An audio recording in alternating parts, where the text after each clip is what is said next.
Welcome to Horror Stories for Sleep Volume 7. Volume 7 already, and I'm getting all kinds of support. Thank you people for subscribing. Let's begin. The rain began to fall in relentless sheets, drumming against the windshield of the old, battered station wagon. The headlights barely pierced through the oppressive darkness that swallowed the winding back road, casting weak, jittering beams onto the slick asphalt. Maddie gripped the steering wheel tightly, her knuckles bone white, as she glanced at the rearview mirror. Nothing, just the yawning black of the road behind her. Her heart thudded in her chest, though she couldn't explain why. The air inside the car felt suffocating, heavy with something unspoken. She turned up the heater, trying to banish the chill that had crept into her bones, though she wasn't entirely sure it was the cold causing it. She was lost. The map app on her phone had frozen nearly an hour ago, leaving her to rely on faded road signs and gut instinct. Her destination, a remote cabin promised by a coworker as the perfect escape, felt like a cruel joke now. The directions had seemed straightforward until the rainstorm hit, turning familiar landmarks into obscured blurs and the road into a treacherous maze. As she rounded another sharp curve, the headlights illuminated a sign, a gas station barely visible through the deluge. Relief washed over her. The station was decrepit, its paint peeling and its lone pump looking as though it hadn't dispensed fuel in decades. Still, the flickering neon open sign in the window was enough to make her pull over. The moment she stepped out of the car, the rain hit her like ice needles. She ran to the station's entrance, pushing open the glass door. A bell jangled overhead, announcing her arrival. Inside, the air smelled of mildew and oil. Rows of dusty shelves lined the small space, filled with canned goods and faded snacks that looked as old as the building. Behind the counter sat a man, his face obscured by the brim of a tattered hat. He didn't look up as she entered, his gnarled fingers busy with something beneath the counter. "Hi," Maddie said, her voice shaking slightly. My phone's dead, and I think I'm lost. Do you have a charger? Or maybe some directions?" The man's hand paused, mid-motion. Slowly, he raised his head, his face emerging from the shadow of the hat. His eyes were pale and glassy, the irises nearly blending with the whites. When he spoke, his voice was gravelly, like stones scraping against metal. "You shouldn't be out here." Maddie frowned. "I know, the storm's awful, but..." "No," he interrupted, his voice sharper now. "I mean, you shouldn't be here." A chill ran down her spine, colder than the rain. "What do you mean?" The man leaned back, exposing the rest of his face. Deep scars carved into his cheeks created a grotesque, jagged smile. He gestured lazily to the window. "You'll want to get moving before it catches you." Maddie's breath hitched. "Before what catches me?" The man didn't answer. He simply stood, revealing a hunched figure clad in greasy overalls. Without another word, he shuffled to the back room, the door creaking shut behind him. Maddie stood frozen for a moment, the uneasy silence pressing against her. Suddenly, the bell above the entrance jangled again. She whipped around, expecting to see another traveler seeking refuge from the storm. Instead, the door hung slightly ajar, swinging on its rusted hinges. Beyond it, the rain poured harder, the world outside a smear of gray and black. "Hello," she called out, her voice small in the cavernous quiet. No response. The lights flickered, casting eerie shadows across the shelves. Maddie swallowed hard, stepping closer to the counter. She noticed, for the first time, a small notebook lying open on its surface. The pages were warped with water stains, the ink smeared, but a few words stood out clearly. "Do not look outside." Her pulse quickened as the wind howled, rattling the windows. Maddie took a shaky step backward, her gaze darting to the window despite herself. For a moment, all she saw was the rain. But then, something moved. It wasn't a person, nor an animal. It was too fast, too fluid. A shadow rippled across the glass, disappearing into the storm before she could fully register its form. Her breath came in short gasps now. She clutched the edge of the counter, her fingers digging into the worn wood. "This isn't real," she whispered to herself. "It's just the storm." But then the back room door creaked open. The man emerged, but something was wrong. His movements were jerky, unnatural, as though his joints were bending in ways they shouldn't. His head tilted to one side, a guttural sound escaping his lips, a wet, gurgling noise that made Maddie's stomach turn. He stepped closer, and she stumbled back, her heel catching on a loose tile. She hit the ground hard, the air rushing from her lungs. As she scrambled to her feet, her eyes darted to the window again. This time, the shadow didn't disappear. It loomed, its outline sharper now, a grotesque, towering shape that seemed to pulse with the rhythm of the rain. And then, slowly, it turned toward her. Maddie's heart pounded in her chest as she scrambled to her feet, her hands slick with sweat and the remnants of rain. Her gaze was locked on the window, where the shape outside had grown clearer, more defined. It was tall, impossibly tall, with limbs that stretched in unnatural angles, as though they had been twisted and bent in ways that defied the laws of anatomy. The silhouette flickered, its movements jerky, as though it was still adjusting to the space it now occupied. Behind her, the man let out another gurgling moan, stepping closer, each step dragging like a heavy weight. His pale eyes were fixed on her with a predatory intensity, a faint but unmistakable hunger lurking in their depths. He reached for her, his fingers stiff and twitching, before suddenly halting. His head jerked to the side, his body freezing in place. Outside, the shadow moved again, but this time, it didn't vanish into the storm.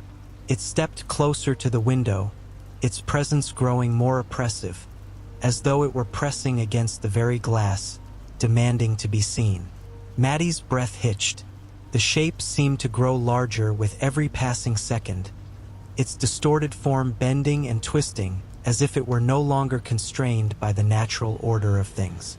A sudden thought gripped her, a realization that tightened her throat and twisted her stomach in knots. It wasn't the man behind her that was dangerous. It was what had been lurking outside. Her pulse thundered in her ears. She tore her eyes away from the window and darted toward the door, her hands fumbling for the handle. It was stuck, locked, just as she had seen earlier. Panic rose within her chest, her breaths coming in ragged gasps as she tugged at the door in vain. Behind her, the man began to chuckle, a low, raspy sound that grated against her nerves, reverberating through the stale air of the station. His laugh seemed to be growing, multiplying, echoing around her like a chorus of tortured souls. The walls of the small station trembled, as though the laughter was shaking them from the inside out. Maddie's eyes darted to the back room. The man's body was now swaying unnaturally, the jerky movements becoming more pronounced. His fingers twitched uncontrollably, stretching and twisting into grotesque shapes, as if they were too long for his hands. His mouth opened wide, too wide, revealing rows of sharp, uneven teeth. The grotesque smile he wore earlier had stretched to an impossible width, as though it was being forced open by some unseen force. And then a noise, a loud crash from the window. The shadow outside had slammed against the glass, its massive form pressing up against the station like a wave about to break. The impact made the entire building shudder. Maddie turned just in time to see the man lurch toward her, his movements suddenly swift, predatory. But the moment he reached for her, he stopped, his eyes locked onto something behind her, his expression shifting to one of intense, almost frantic fear. Before she could turn to see what he was looking at, the door to the back room burst open with an ear-splitting screech. From the doorway, an unnatural figure emerged, far worse than anything Maddie could have imagined. Its body was contorted, its limbs elongated in ways that made the man's movements look almost graceful in comparison. Its face was a hollow void, a black pit of nothingness, but a terrible presence radiated from it, a weight that pressed down on her chest, making it hard to breathe.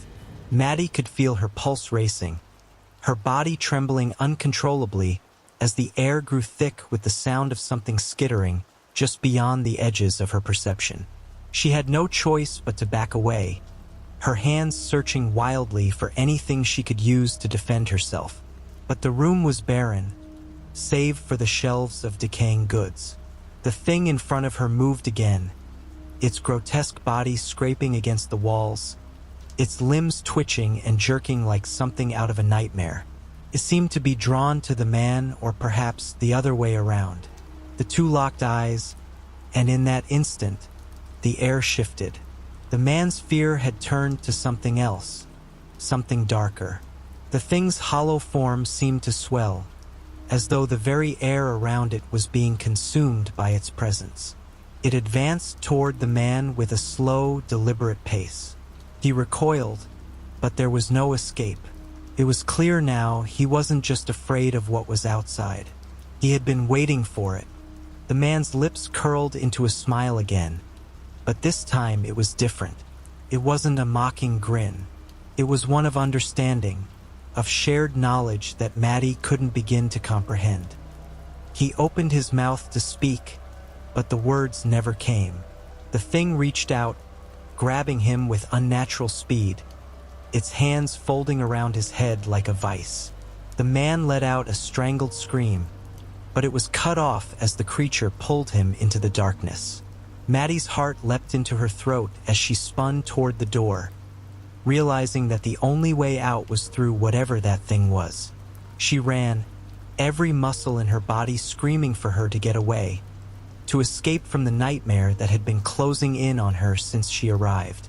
But as she reached for the door once more, the air grew colder, thicker, and then she heard it, a whisper, "Stay." The door slammed shut before she could touch it, and she was plunged into darkness. The darkness felt alive, suffocating, as if it had weight. Maddie's breath quickened, panic clawing at her chest.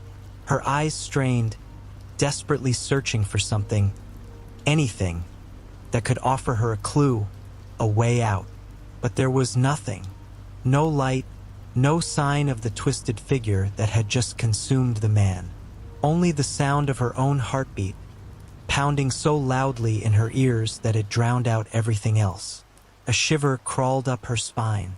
The air around her grew colder still, as if the walls themselves were exhaling some unseen chill. Her hands, trembling uncontrollably, reached out in front of her, fingers brushing against the rough surface of the door. The texture felt wrong, slick, sticky, like something had been smeared across it. Then the whisper came again. "Stay." Her body froze. The voice wasn't coming from any direction. It was everywhere, inside her skull, in the very marrow of her bones. It was inescapable, impossible to ignore. Felt familiar in a way she couldn't comprehend.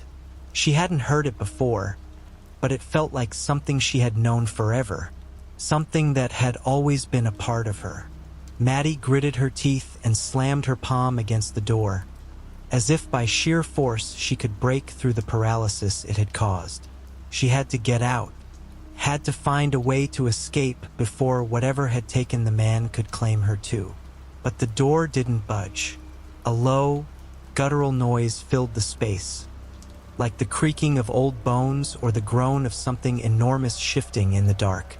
Her pulse spiked, her throat tight as the oppressive darkness pressed in from every corner of the room. She spun around, every muscle in her body tense, waiting for the presence to make itself known. The shadows shifted. The air thickened, grew heavy, as though something was moving beneath the surface, creeping through the unseen cracks. Then she felt it, something touching her. Not physically, but in a way that defied all logic. It was like the air around her had solidified into something tangible. "I've been waiting," the voice murmured again, far too close. It was in her head, yet not. There was no sense of it coming from a particular direction. It was everywhere, inescapable. She could feel it, the weight of its gaze pressing down on her as if it were right beside her, just out of sight. The sound of movement came from behind her, a slow, deliberate drag of something long and thin scraping against the floor. The hairs on the back of her neck stood at attention, her blood turning to ice as she slowly turned to face whatever was creeping in the darkness. There was nothing at first, only the heavy silence that clung to the air, thick and oppressive. But then she saw it, a sliver of motion in the shadows, something that moved just at the edge of her vision. Her stomach lurched as her mind tried to comprehend it. It was small at first, a shadow within the shadows, shifting with a fluidity that made it seem like a part of the darkness itself. But as her eyes adjusted, she saw it more clearly. It wasn't just a shape. It was a person. No, not a person.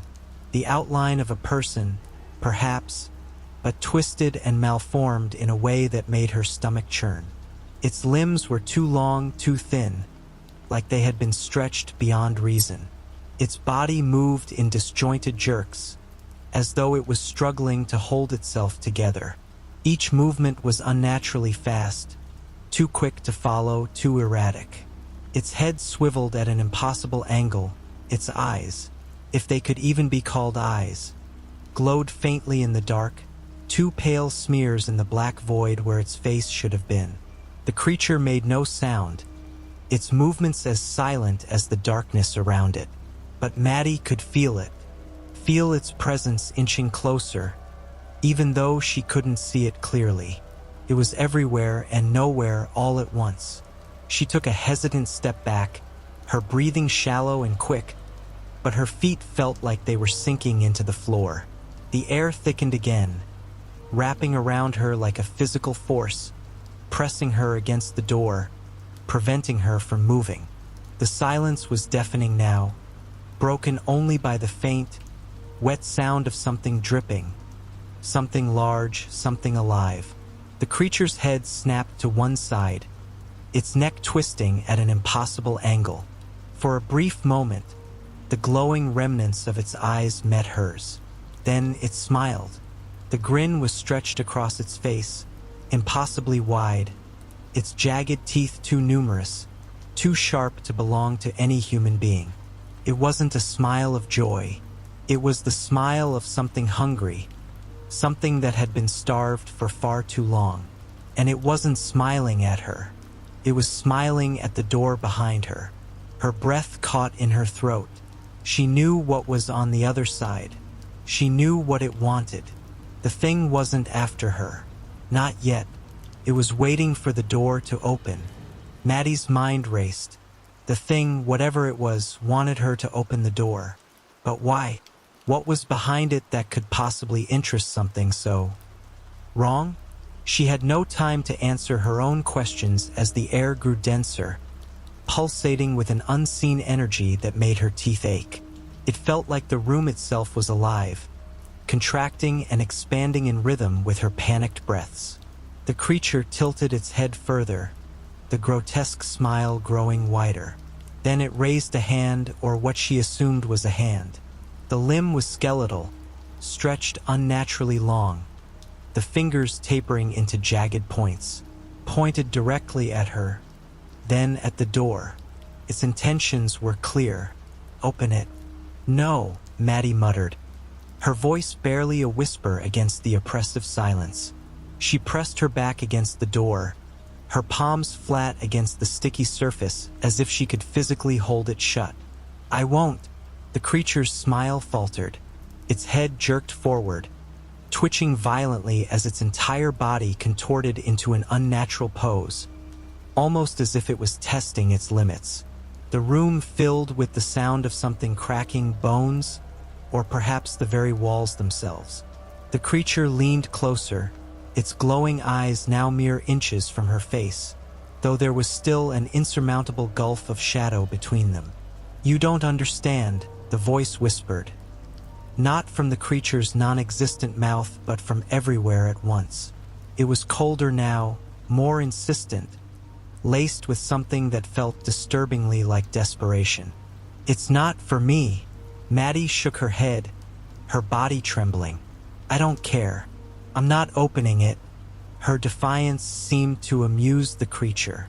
The grin returned, impossibly wider now, stretching across what should have been its face. It moved back into the shadows with a sickening lurch, disappearing for a moment. Maddie felt a brief, fleeting hope that it was gone. But the sound of movement behind her crushed that hope instantly. Something was on the other side of the door. The pounding started softly, a dull, rhythmic thud that grew louder with each strike. Maddie jumped away from the door, her hands trembling at her sides as the sticky residue clinging to her palms made her skin crawl. She could see the door shake with each impact, the wood splintering at the edges. Whatever was on the other side wasn't going to wait much longer. The creature reappeared, now standing fully upright, or at least as upright as its grotesque body allowed. Its limbs seemed to grow longer with every passing second, its outline becoming more indistinct, blending with the dark. It gestured to the door again, this time with both hands, as if urging her to comply. "If you don't, it will." "What will?" Maddie shouted, her voice cracking under the weight of her fear. "What's on the other side?" The creature didn't answer. Instead, it began to laugh, a low, guttural sound that echoed endlessly in the enclosed space. The pounding on the door intensified, shaking the entire room. Maddie stumbled backward, her mind screaming for her to do something, anything. She looked at the door, then at the creature, her heart pounding in her chest like a drum. She could feel the thing's gaze, even without eyes. It wasn't just watching her. It was waiting for her to make a choice. And then she heard it. A voice, faint but unmistakable, coming from the other side of the door. "Maddie?" It was a man's voice, familiar, warm, desperate. Her heart clenched. "Dad," she whispered, her voice barely audible. The pounding stopped. The silence that followed was deafening. "Maddie," the voice repeated, softer now. "Please, I need your help." Her knees buckled, and she fell to the ground, her head spinning. It sounded exactly like him, but it couldn't be. He was gone. He'd been gone for years. "Don't," the creature hissed, its voice sharp and venomous. The first time it had shown anything close to emotion. "It's not him." Maddie's breathing hitched, her hands clenching into fists. "But it sounds like..." "It's not him," the creature snarled, the grin vanishing entirely. His form grew more distorted, more frantic. For the first time, Maddie saw something other than malice in its expression. Fear. The pounding resumed, harder and faster now, the wood splintering further with each blow. Maddie's mind raced. If she opened the door, she might find her father, or she might unleash whatever horror lay behind it. If she did nothing, the thing on the other side might break through anyway. Her hands hovered over the handle. Her entire body shook with indecision. "Maddie," the voice on the other side called again, softer now, tinged with sadness. "Don't you want to see me?" Tears streamed down her face as she looked back at the creature. It was still there, silent now, watching her with its glowing, empty eyes. The choice was hers. Maddie's trembling hand hovered over the doorknob, her breath coming in shallow gasps. The voice on the other side sounded so real, so heartbreakingly familiar. It has to be him. It has to. But deep down, in the marrow of her bones, she felt the wrongness of it. Every instinct screamed at her to stop. Behind her, the creature remained still, its jagged outline flickering faintly in the dim light. It had stopped trying to persuade her. It didn't need to anymore. The choice was hers, and whatever was coming would be her doing. The pounding on the door softened, replaced by a steady scraping sound.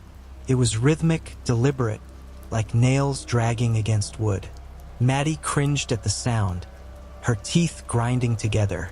"Maddie, please," the voice came again, barely audible over the scraping. "You don't understand. I can't hold on much longer." Her heart twisted painfully. The way the voice cracked, the pleading undertone. It was everything her father would have sounded like in desperation. She wanted to believe. She needed to believe. "Maddie," it whispered again. "It's so dark in here." Tears spilled down her cheeks as she let out a broken sob. I don't know what to do," she cried, spinning to face the creature. "What's behind this door? Why is this happening?" The creature tilted its head, its jagged grin absent now. Its voice was softer this time, though still unnervingly cold. "Not all things buried stay buried. You've dug too deep." "What are you talking about?" Maddie shouted, frustration mixing with her terror. The creature didn't answer. Instead, it extended one long, clawed hand and pointed toward the door again, as if to remind her of the urgency. The scraping stopped. Her breath caught in her throat as the silence pressed down on her like a physical weight. Then, a faint rattling came from the other side of the door, like chains being dragged across stone. Maddie took a step back, her hands shaking uncontrollably. "Maddie," the voice called again, but this time it wasn't just her father's voice. Others joined it, a cacophony of whispers overlapping, each voice more desperate and fragmented than the last. "Help us. Let us out. Please." Her knees buckled, and she pressed her hands over her ears, trying to drown out the sounds. The door began to shake violently, the wood splintering as cracks spiderwebbed across its surface. The creature hissed, recoiling from the door. Its form seemed to shrink slightly, as if whatever was on the other side posed a threat even to it. "Don't open it," it snarled. "You don't want to see what waits for you." Maddie looked between the creature and the door, her mind spiraling into chaos. Every rational thought warred with her desperate longing. What if it really is him? The rattling grew louder, more frantic. The voices grew sharper, their desperation unbearable. "Maddie, please," they cried in unison, shaking the door with renewed force. Her hand shot out, gripping the knob before she could stop herself. The creature screamed, a guttural, inhuman sound that made the walls tremble. "No!" it bellowed, lunging toward her. But it was too late. The moment Maddie turned the knob, a searing heat erupted from the door, forcing her to stumble back. The wood cracked and split as an otherworldly light burst through the gaps, illuminating the room with a blinding, unnatural glow. The voices stopped. For a moment, there was only silence. Then the door swung open, revealing a yawning, endless void that pulsed with a sickly, churning light. Shapes moved within it, twisting, writhing things that defied comprehension. Maddie's breath caught as a wave of unimaginable terror crashed over her, freezing her in place. From the void, something began to emerge. The void churned violently as a form began to coalesce from its depths. It wasn't human, far from it. Its shape defied logic, constantly shifting between grotesque configurations.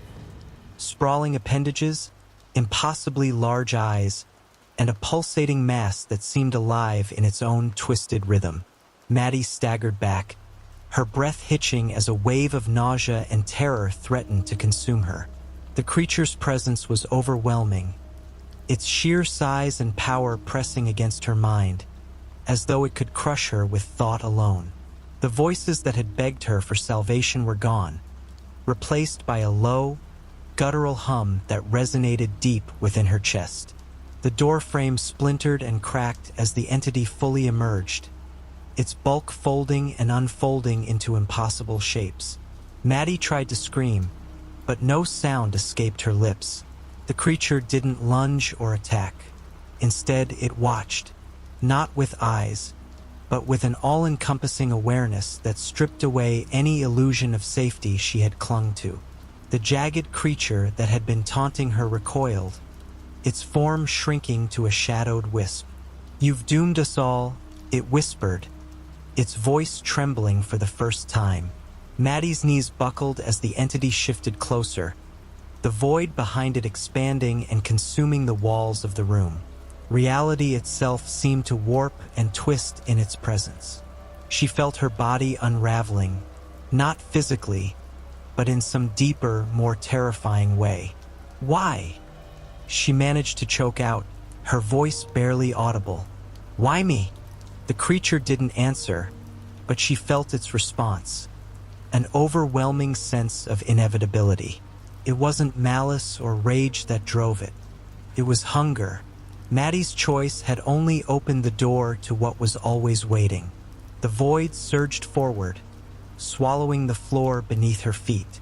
She fell, spiraling into the endless, twisting nothingness. Time stretched and fractured.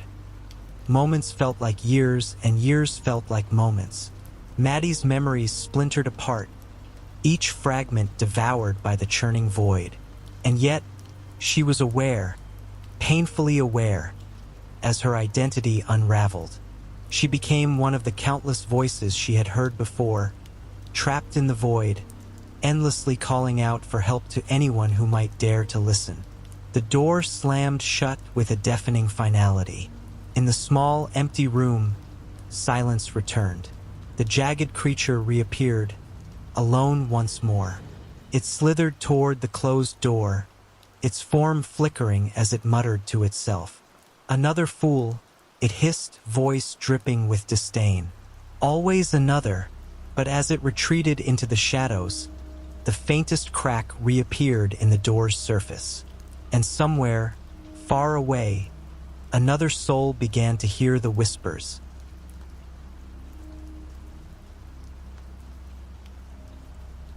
It started with the messages. A ping in the dead of night. At first, I thought it was a scam, a phishing attempt. But the subject line froze me. Looking for Emily? Emily, my wife. My dead wife. I stared at the screen, my fingers hovering over the keyboard. She'd been gone for 3 years now, a random car crash on an otherwise unremarkable afternoon. I'd held her hand in the ear as she slipped away. The idea that someone could use her name to lure me into some cruel game made my stomach churn. So I clicked. The email was short, almost mocking. "She's waiting. Follow the trail." A link was embedded beneath the words. Against every ounce of better judgment, I clicked it. The browser flickered, then opened to a page I didn't recognize, a forum buried in the dark web. It looked ancient, like something abandoned years ago. The background was black, the text a glaring red. Threads with cryptic titles filled the page. Offerings, the taken, lost, found, and forgotten. I scrolled until I saw it, Emily. 3 years, 7 months, 12 days. The date, her death. The thread was locked, but a single video link sat at the bottom. I hesitated. My heartbeat thudded in my ears as I clicked. The screen went black, and for a moment, I thought it had crashed. Then a video began to play. The quality was grainy, the frame shifting like it was filmed on an ancient camcorder. At first, it showed nothing but a room, dimly lit, almost sterile. Then she appeared. Emily. She sat in the corner, knees pulled to her chest, her long dark hair tangled and matted. She was alive, breathing, moving. Her head snapped toward the camera, and I saw her face. My wife's face. But it wasn't right. Her eyes were sunken, her skin pallid. There was something wrong about the way she moved, jerky, unnatural, like a puppet pulled by invisible strings. "David," she said. "My name." She said my name. I shot up from my chair, knocking over a stack of books. The video continued, but she didn't speak again. She just stared, her mouth twitching like she was trying to form words that wouldn't come. The video ended abruptly. A new message popped up on the forum. "Do you want her back?" I typed furiously, my hands trembling. "Who are you? What is this?" The response came instantly. "She's waiting. Follow the trail." Another link appeared. I didn't think. I didn't breathe. I clicked. It led to a live chat room. Messages filled the screen, most of them meaningless strings of numbers and symbols.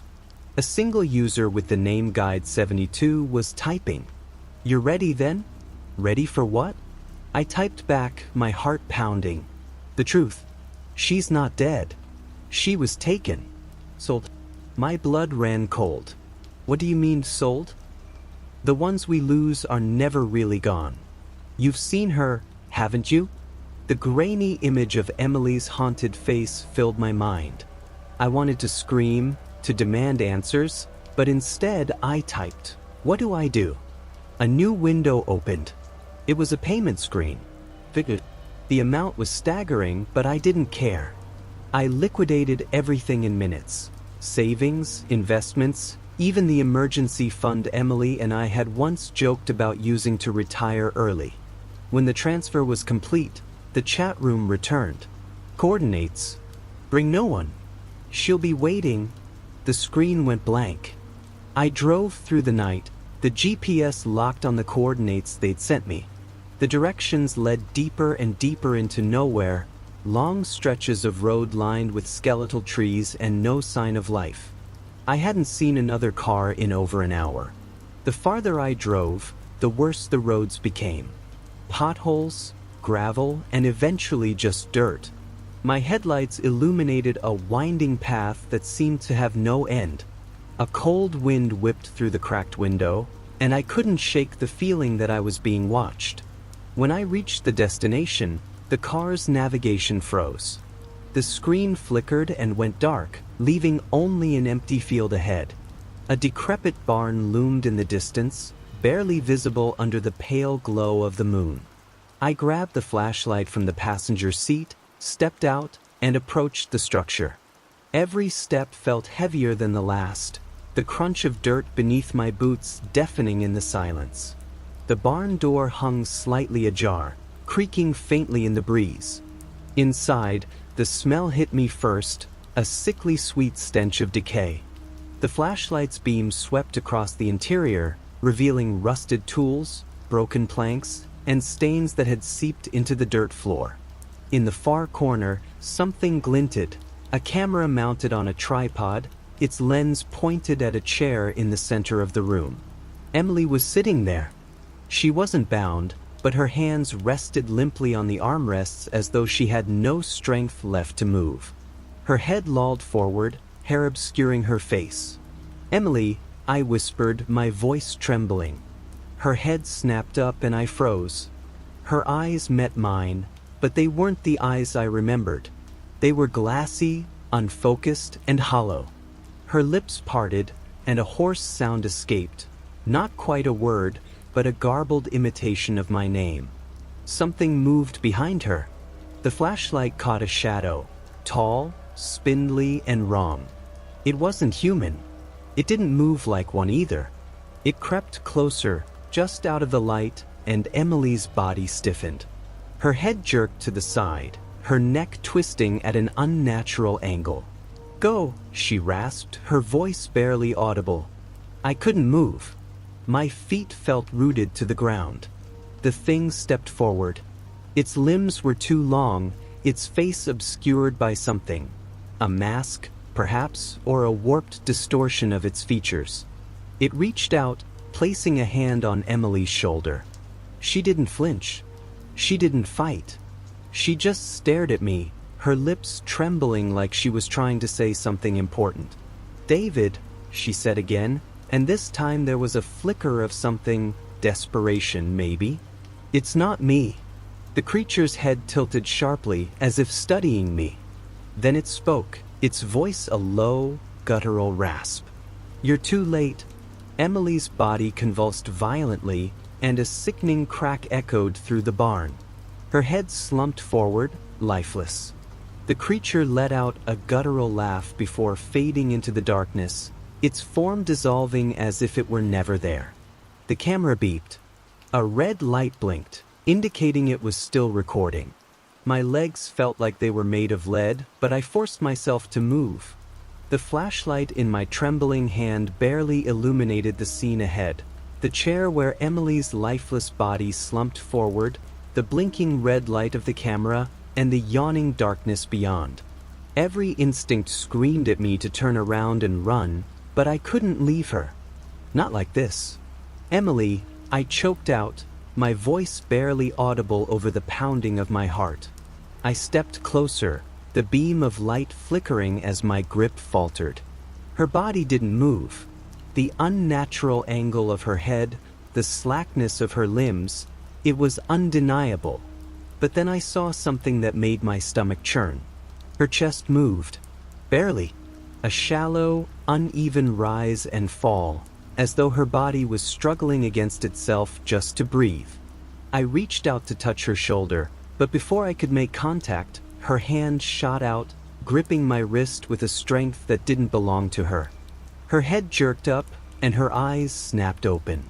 They weren't glassy anymore. They burned with a faint red glow, swirling like embers in the dark. "David," she hissed, her voice layered with something else, something guttural and inhuman. "You shouldn't have come." I stumbled back, breaking her grip. She rose from the chair in a slow, deliberate motion, her movements jerky, like a marionette controlled by invisible strings. Behind her, the shadows seemed to writhe and pulse, growing thicker, darker. The camera beeped again. I turned toward it and my stomach dropped. The screen wasn't showing Emily or me. Instead, it displayed footage of me, driving to the barn. The timestamp indicated it was live, but the angles didn't make sense. The shots were impossibly intimate, the reflection of my eyes in the rearview mirror, my trembling hands gripping the steering wheel, the look of dread on my face as the barn came into view. "What is this?" I muttered, backing away from both the camera and Emily. Her head tilted sharply, almost breaking the illusion of humanity. Her smile was wrong, too wide, too filled with teeth that didn't belong in a human mouth. "It's always been this way, David. We've been watching you for a long time." The barn began to vibrate, a low hum that seemed to come from everywhere and nowhere. The ground beneath my feet shifted, the dirt rippling as though it were alive. The shadows behind Emily surged forward, taking form. Not one figure, but many. Their limbs were jagged, angular, moving in ways that defied logic. They had no faces, just blank expanses where eyes and mouths should have been. "Stay back," I yelled, brandishing the flashlight like a weapon. The beam cut through the darkness but seemed to have no effect on the encroaching shapes. Emily, or what was wearing her body, laughed, the sound reverberating through the barn like nails on glass. "There's no running, no hiding. You came here. You belong here now." I bolted for the door, but the barn had shifted. The entrance was gone, replaced by more walls, more shadows. The space felt infinite and suffocating all at once. The creatures closed in, their elongated limbs reaching for me. Their touch wasn't physical, it was worse. Each time one of them brushed against me, memories surfaced, memories I didn't recognize. A child crying in a room filled with static. A woman screaming into an empty phone line. A man clawing at his own skin, his eyes wild with terror. My knees buckled and I collapsed to the ground, gasping for air. "This isn't real," I whispered, clutching at the dirt. "This isn't real." Emily knelt before me, her face inches from mine. Her eyes were back to normal, soft, familiar, filled with tears. For a moment, she looked like the woman I'd loved, the woman I'd been searching for. "David," she said, her voice breaking. "I'm so sorry." Her hands cupped my face, and for the briefest second, I believed it was really her. But then her fingers dug into my skin, her nails piercing flesh. Her face contorted, splitting open like a grotesque flower, revealing rows of sharp, glistening teeth. The creatures surged forward, and the camera let out one final beep. The barn was consumed in shadow, and the last thing I heard was Emily's distorted voice, whispering, "Welcome home." Darkness swallowed me whole, but I wasn't dead. I wasn't alive either. The sensation was suffocating, a weightless limbo where time had no meaning. My body felt fractured, my mind unraveling, yet I was acutely aware of everything. I heard voices, distant and distorted, calling my name. They weren't Emily's. Then I opened my eyes. I was lying on the floor of the barn, or what was left of it. The walls were gone, replaced by an endless expanse of black, shot through with veins of glowing red. The air smelled of iron and ash, and the ground beneath me was cold and wet, like coagulated blood. The creatures were still there, standing motionless, their eyeless faces turned toward me. They didn't approach, but their presence was suffocating. My heart raced as I tried to move, but my body felt heavy, anchored to the ground. "You can still leave." The voice came from nowhere and everywhere at once. It was deep, resonant, with an edge of mockery. The creatures parted, and a figure emerged from the shadows. Not Emily, not even close. It was tall, impossibly so, with a body that seemed to shift and flicker like static on an old TV. Its face was a swirling void, and where its mouth should have been, there was only a jagged, pulsing crack. It wasn't human, but it wore a suit, impeccably tailored, as though mocking the idea of civility. "You've seen too much, David," it said, its voice smooth yet grating, like velvet scraping against metal. "But I'm feeling generous. You can still go back." "Back?" I croaked, my throat dry and raw. "To what? To where?" "To the life you left behind," it replied, stepping closer. Its movements were fluid yet unnatural, as though it existed in a different dimension of time. "But there's a price." I pushed myself to my knees, trembling. "What do you want?" It tilted its head as though amused by the question. "A trade, of course. Your life for hers." My stomach churned. "Emily's not. She's not alive." The thing laughed, a sound that made my skin crawl. "She's more alive than you think. But she's lost, trapped in the same web you walked into. I can give her back to you. Untouched. All you have to do is take her place." I hesitated, the weight of its words pressing down on me. "And if I don't?" It spread its arms, gesturing to the endless void around us. "Then you stay here, with us, forever." Behind the figure, the creatures began to move, their limbs stretching unnaturally, their heads twitching as they let out low, guttural moans. "Decide, David," the figure said, its voice dripping with false kindness. Quickly, I thought of Emily, her smile, her laugh, the way she'd light up a room. But I also thought of the horrors I'd seen, the things she might have endured. Would she even want to come back? Could she forgive me for what I'd done to find her? The figure stepped closer, looming over me. Its crackling mouth twisted into something resembling a smile. Tick-tock. I clenched my fists, my mind racing. This wasn't a choice. It was a trap, a cruel joke designed to break me. But even so, I knew I couldn't leave her here, not like this. "I'll do it," I whispered, my voice shaking. "Take me." Let her go. The figure let out a low, satisfied hum. A noble sacrifice. How quaint. It reached out a hand, long and skeletal, its fingers wrapped in shadows. The moment its touch met my skin, a searing pain shot through me, burning through every nerve. My vision blurred, and the last thing I saw was Emily, whole, alive, standing in the distance, her eyes wide with confusion and fear. "David," she called out, her voice cracking. I tried to call back, but my voice was gone. The darkness pulled me under, consuming me completely.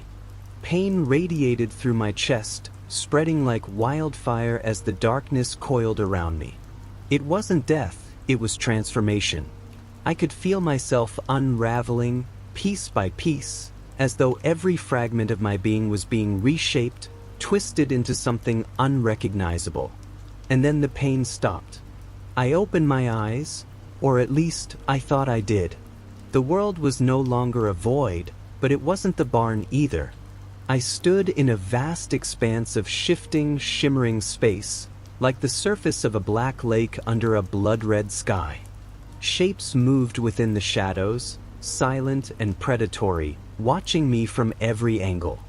I felt different. My body was still mine, but it wasn't. My hands looked the same, but they moved with an unnatural grace. I took a step, and the ground rippled beneath me like liquid. I wasn't walking, I was gliding, weightless and untethered. "Welcome," the voice echoed, but it was no longer external. It was inside me, a chorus of whispers threading through my thoughts. "You've accepted your role." I tried to speak, but my voice was gone. In its place was a deep, resonant hum, vibrating through my core. Ahead of me, the figure appeared again, its jagged, glowing smile splitting the void. It gestured to the distance, where Emily stood, her body trembling as she looked around, her face etched with confusion. "She's free as promised," it said, its voice almost mocking. "But freedom comes with a cost." Emily's gaze locked onto me, and for a moment, her face lit up with relief. She took a step forward, her lips forming my name, then froze. Her expression twisted into something between horror and disbelief. "David," she whispered, her voice barely audible. "Is that you?" I reached out instinctively, but my hand didn't look human anymore. It was elongated, wrapped in the same shadowy substance that made up the creatures around me. "No," she gasped, stumbling back. "No, no, no." The realization hit me like a blow. I wasn't just part of this place, I was becoming it. My sacrifice hadn't saved her, it had trapped her in a different kind of nightmare. She was alive, but she wasn't free. The void still held her, its tendrils wrapping around her ankles, pulling her toward the shadows. "What have you done?" Her voice cracked, tears streaming down her face. The figure stepped between us, its jagged grin widening. "She's free to leave, yes. But freedom is complicated. The darkness doesn't let go so easily, David. Not without strings attached." Emily screamed as the shadows pulled harder, dragging her to the ground. I lunged forward, but the creatures surged around me, blocking my path. "Decide again," the voice whispered, filling my mind. "Save her now, fully, or watch her fall forever." The void twisted, the shadows closing in. Emily's screams grew louder, echoing through the space. My new form surged with power, a strength I couldn't have imagined, but I knew it wasn't enough, not against this place. Not against the rules it had made. I clenched my fists, my mind racing. Was there a way to break this cycle, to save her and myself? Or was this my punishment, to watch, powerless, as the one I'd sacrificed everything for was consumed? The figure loomed closer, its crackling smile growing impossibly wide. "Your time is running out, David. Choose wisely." The shadows trembled, the creatures closing in, and the air vibrated with anticipation. Every second stretched, the tension mounting as the void demanded its answer. Would I surrender fully, or fight to tear us both free? I surged forward, shadows tearing at me, trying to hold me back. My new form, though alien, felt unstoppable. For every tendril that latched onto me, I willed myself through, ripping free, inching closer to Emily. Her screams became choked sobs, her body halfway consumed by the writhing darkness. "Emily!" I roared, or at least tried to.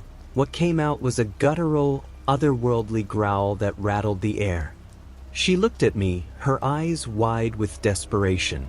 "Don't let me go," she cried, her hands clawing at the void as it dragged her down. The figure's laughter crackled like thunder around us. "Futile," it hissed. "You are bound to this place now. You cannot save her without severing what's left of your humanity. You know this." I ignored it. I was so close now, only a few feet away. The creatures swarmed me, their forms flickering in and out of existence, but I could feel them. They were just as much a part of this place as I was becoming. If I could control my form here, maybe I could control theirs. Focusing every ounce of willpower I had, I raised my hands, feeling the shadows ripple around me. The creatures faltered, their movements slowing. The figure tilted its head, amused but cautious. "Ah, you're learning," it sneered. "But even that won't be enough." I didn't care. I wasn't stopping. With a guttural shout, I slammed my hands down, and the darkness recoiled, the creatures scattering like smoke. The tendrils holding Emily loosened just enough for me to reach her.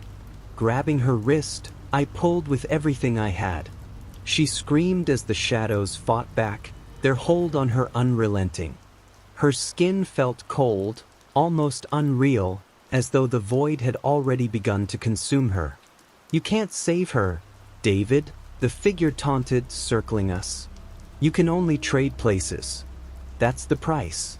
You knew that the moment you stepped into my domain." I hesitated. Emily's eyes met mine, filled with terror and pleading. "Don't," she whispered, tears streaming down her face. "Don't trade yourself. Don't leave me alone." The void pulsed around us, the pressure mounting. The figure leaned closer, its smile widening impossibly. "Decide, David. Be the hero or let her go. Either way, you belong to me now." For a moment, time seemed to stop. The choice was clear, but neither option felt like salvation. If I stayed, Emily might escape, but at what cost to her? And if I let her go, I'd be damned to eternity in this place, with nothing but regret as my companion. But then an idea, a spark of defiance. "What if I destroy you?" I said, my voice low and steady. The figure froze, its grin faltering. For the first time, I saw something flash across its hollow face. Uncertainty. "You can't," it hissed. "You are part of me now." "Maybe," I said, gripping Emily tighter. "But so are you." I focused again, not on the creatures, not on the void, but on the figure itself. If I was bound to this place, I would use it against itself. The air around me thickened, the shadows writhing in protest as I drew their energy inward, pulling the figure toward me. It screamed, a sound that shook the very fabric of the void. Emily screamed too, her voice fading as the tendrils around her dissolved. The world began to collapse, the void folding in on itself. The figure's jagged grin shattered, replaced by a howl of rage. "No, you'll destroy us all." "Good," I growled, tightening my grip on Emily. And then everything exploded. The void collapsed inward, consuming itself with a ferocity I could barely comprehend. Every sound became a cacophony, every shadow a searing blaze of darkness, as if the world was screaming in agony. I held onto Emily with every ounce of strength I had left, my grip on her wrist the only tether anchoring us amidst the chaos.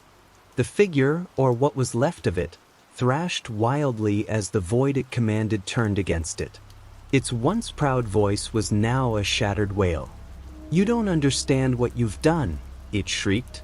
"You think you've won, but you're no savior." Its form splintered, fragments of its body shattering into the swirling nothingness. Each piece seemed to warp into something else. Faces, claws, twisting forms that defied logic, all of them dissolving into the collapsing abyss. Emily's gaze locked on mine, her face pale and streaked with tears. "David," she whispered, her voice trembling, "we have to get out of here." "I know," I said, though I had no idea how. The void was devouring itself, and we were still inside it. I could feel its pull, stronger now, dragging us into whatever oblivion waited beyond. The ground beneath us fractured like glass, each shard reflecting distorted images of ourselves. Some showed me as I was, but others were monsters, versions of me I didn't recognize. My reflection snarled back at me, eyes glowing with the same malevolent light as the figures had. It wasn't just the void collapsing, it was me. The realization hit like a hammer. The figure's words echoed in my mind. "You are part of me now." I wasn't just in the void, I was the void. Or at least I was becoming it. "David!" Emily screamed, jolting me back. The fractures beneath her feet were widening, the nothingness pulling her down. Without thinking, I yanked her toward me, holding her against my chest as the ground gave way entirely. We fell, spinning through an endless black vortex. Wind roared around us, though there was no air, only the weight of despair pressing against every inch of my being. Emily's body felt fragile in my arms, her heartbeat faint against mine. And then it started as a pinprick, so faint I thought I was imagining it. But it grew, a flickering glow piercing the dark. The void recoiled from it, hissing like a wounded animal. The light wasn't just illuminating, it was destroying. Emily gasped, her fingers clutching my shirt. "David, look." I turned my head, and there it was, an exit. A doorway carved from the very fabric of the void, its edges seething with a golden light that felt impossibly warm. Hope surged through me, but it was short-lived. The remnants of the figure coalesced behind us, its broken form more monstrous than ever. Its grin was gone, replaced by a gaping maw of teeth and shadow. "You think you can escape?" it bellowed, its voice shaking the air. "This is my domain. There is no freedom here." It lunged, its elongated arms stretching impossibly far. I braced for the impact, but the light around the doorway flared, driving the creature back. It screamed, retreating but not defeated. I tightened my hold on Emily and ran. The ground beneath us was no longer solid. Each step felt like pushing through molasses, but the light grew closer with every agonizing stride. The creature shrieked behind us, a sound that pierced through my skull. "You'll never leave," it howled. "Even if you do, you'll bring me with you." The words chilled me, but there was no time to process them. The doorway loomed ahead, its light now blinding. I reached out, fingers brushing the edge. And we were through. The silence was deafening. I blinked, the golden light fading, replaced by dim, flickering fluorescence. We were in a room, a basement by the look of it. The air was stale, heavy with the scent of damp concrete and mildew. Emily collapsed beside me, gasping for breath. I reached for her, my hands trembling. "Emily, are you okay?" She nodded weakly, her eyes wide with disbelief. "We're out," she whispered, as if saying it aloud would make it real. "We actually made it, but something was wrong." The air felt heavier than it should have, the shadows in the corners of the room shifting unnaturally. My chest ached, a deep, gnawing pain that wasn't just physical. And then I saw it. The reflection in the cracked mirror on the far wall wasn't mine. It grinned at me, its eyes glowing faintly in the dim light. "You brought me with you," it said, its voice low and mocking.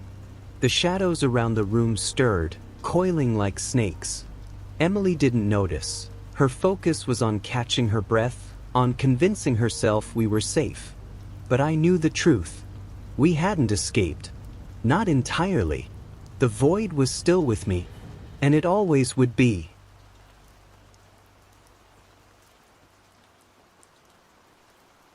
I don't remember how I got here. The sterile smell of the hospital room was suffocating. The faint odor of disinfectant mixed with something metallic. Blood. Maybe. My body felt like it had been abandoned, worn down like a discarded piece of machinery. My eyes blinked open, but it took a moment for the room to come into focus. My head pounded, a dull throb behind my eyes that felt like it might shatter my skull. I tried to move, but everything felt heavy, sluggish. My arms and legs felt foreign, like they belonged to someone else. My chest ached, every breath a struggle. A wave of panic surged up in me. What had happened? Where was everyone? The beeping of the heart monitor was steady, almost reassuring in its monotony. But it felt wrong, like a song stuck on loop, a reminder of something that shouldn't exist. I tried to sit up, but the room swam before my eyes. The sharp edges of the fluorescent lights above flickered, the buzzing hum almost maddening. I closed my eyes again, willing my body to obey. When I opened them once more, the truth hit me. I was alone. There was no one around, no doctors, no nurses, no patients. The empty room seemed to press in on me. I could hear the distant sound of someone moving outside, but it was too faint to make out. "Hello!" My voice cracked, dry as sandpaper, and I winced at the sound. But there was no response. Nothing but the low hum of electricity and the soft ticking of a clock somewhere in the distance. A chill ran down my spine. The memories were blurry. Fragments of screams, sirens, and chaos. The world had been falling apart, but I couldn't piece it all together.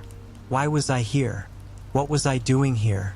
I turned my head, looking around the room, trying to find something familiar. There was a faint smell of rot in the air, too subtle to be ignored. The light from the single window did little to comfort me, just a dull, washed-out gray that reflected the eerie emptiness outside. Something was wrong. The door to my room creaked open, and I instinctively froze, my body locking up. I wasn't sure why I was afraid. This person had to be the one to help me, right? But the woman who stepped in was not what I had expected. She was disheveled, her white hospital gown stained with something dark and brown. Her face was gaunt, hollow cheeks, eyes wide but sunken. She didn't look at me directly, her gaze darting to the side as she shuffled inside. Her movements were slow and jerky, like someone trying to move through deep water. "You're awake," she muttered, her voice hollow. The words hung in the air like a ghost. She didn't meet my eyes, instead adjusting the four-stand by the side of my bed. Her hands were trembling, and she constantly glanced toward the door behind her, her eyes flicking nervously. She turned to leave without another word. "Wait," I managed, my voice barely audible, but she didn't stop. Her footsteps echoed down the hallway, far too loud for the silence of the hospital. I stared at the door, unable to follow. My legs felt too weak. Why wasn't she telling me what had happened? I needed to get out. I slowly sat up, my legs swinging over the side of the bed, the floor cold against my bare feet. The dizziness hit me again, a wave of nausea rising in my throat, but I pressed forward. I grabbed the four-stand for support, using it like a crutch as I took unsteady steps toward the door. Each creak of the floorboards beneath my feet sent shivers up my spine. The hospital was eerily quiet, too quiet. The hum of electricity was the only sound, but even that seemed to be fading. The walls around me, once white and pristine, were now cracked and chipped. There was a thin layer of dust on everything, like the place had been abandoned for much longer than it should have been. I reached the door and cautiously pushed it open. The hallway outside was dark, lit only by flickering overhead lights that seemed ready to die any second. I paused, listening. I could hear the faint sound of movement, something scraping, and a low growl. The sounds were distant but unmistakable. Panic clawed at my chest.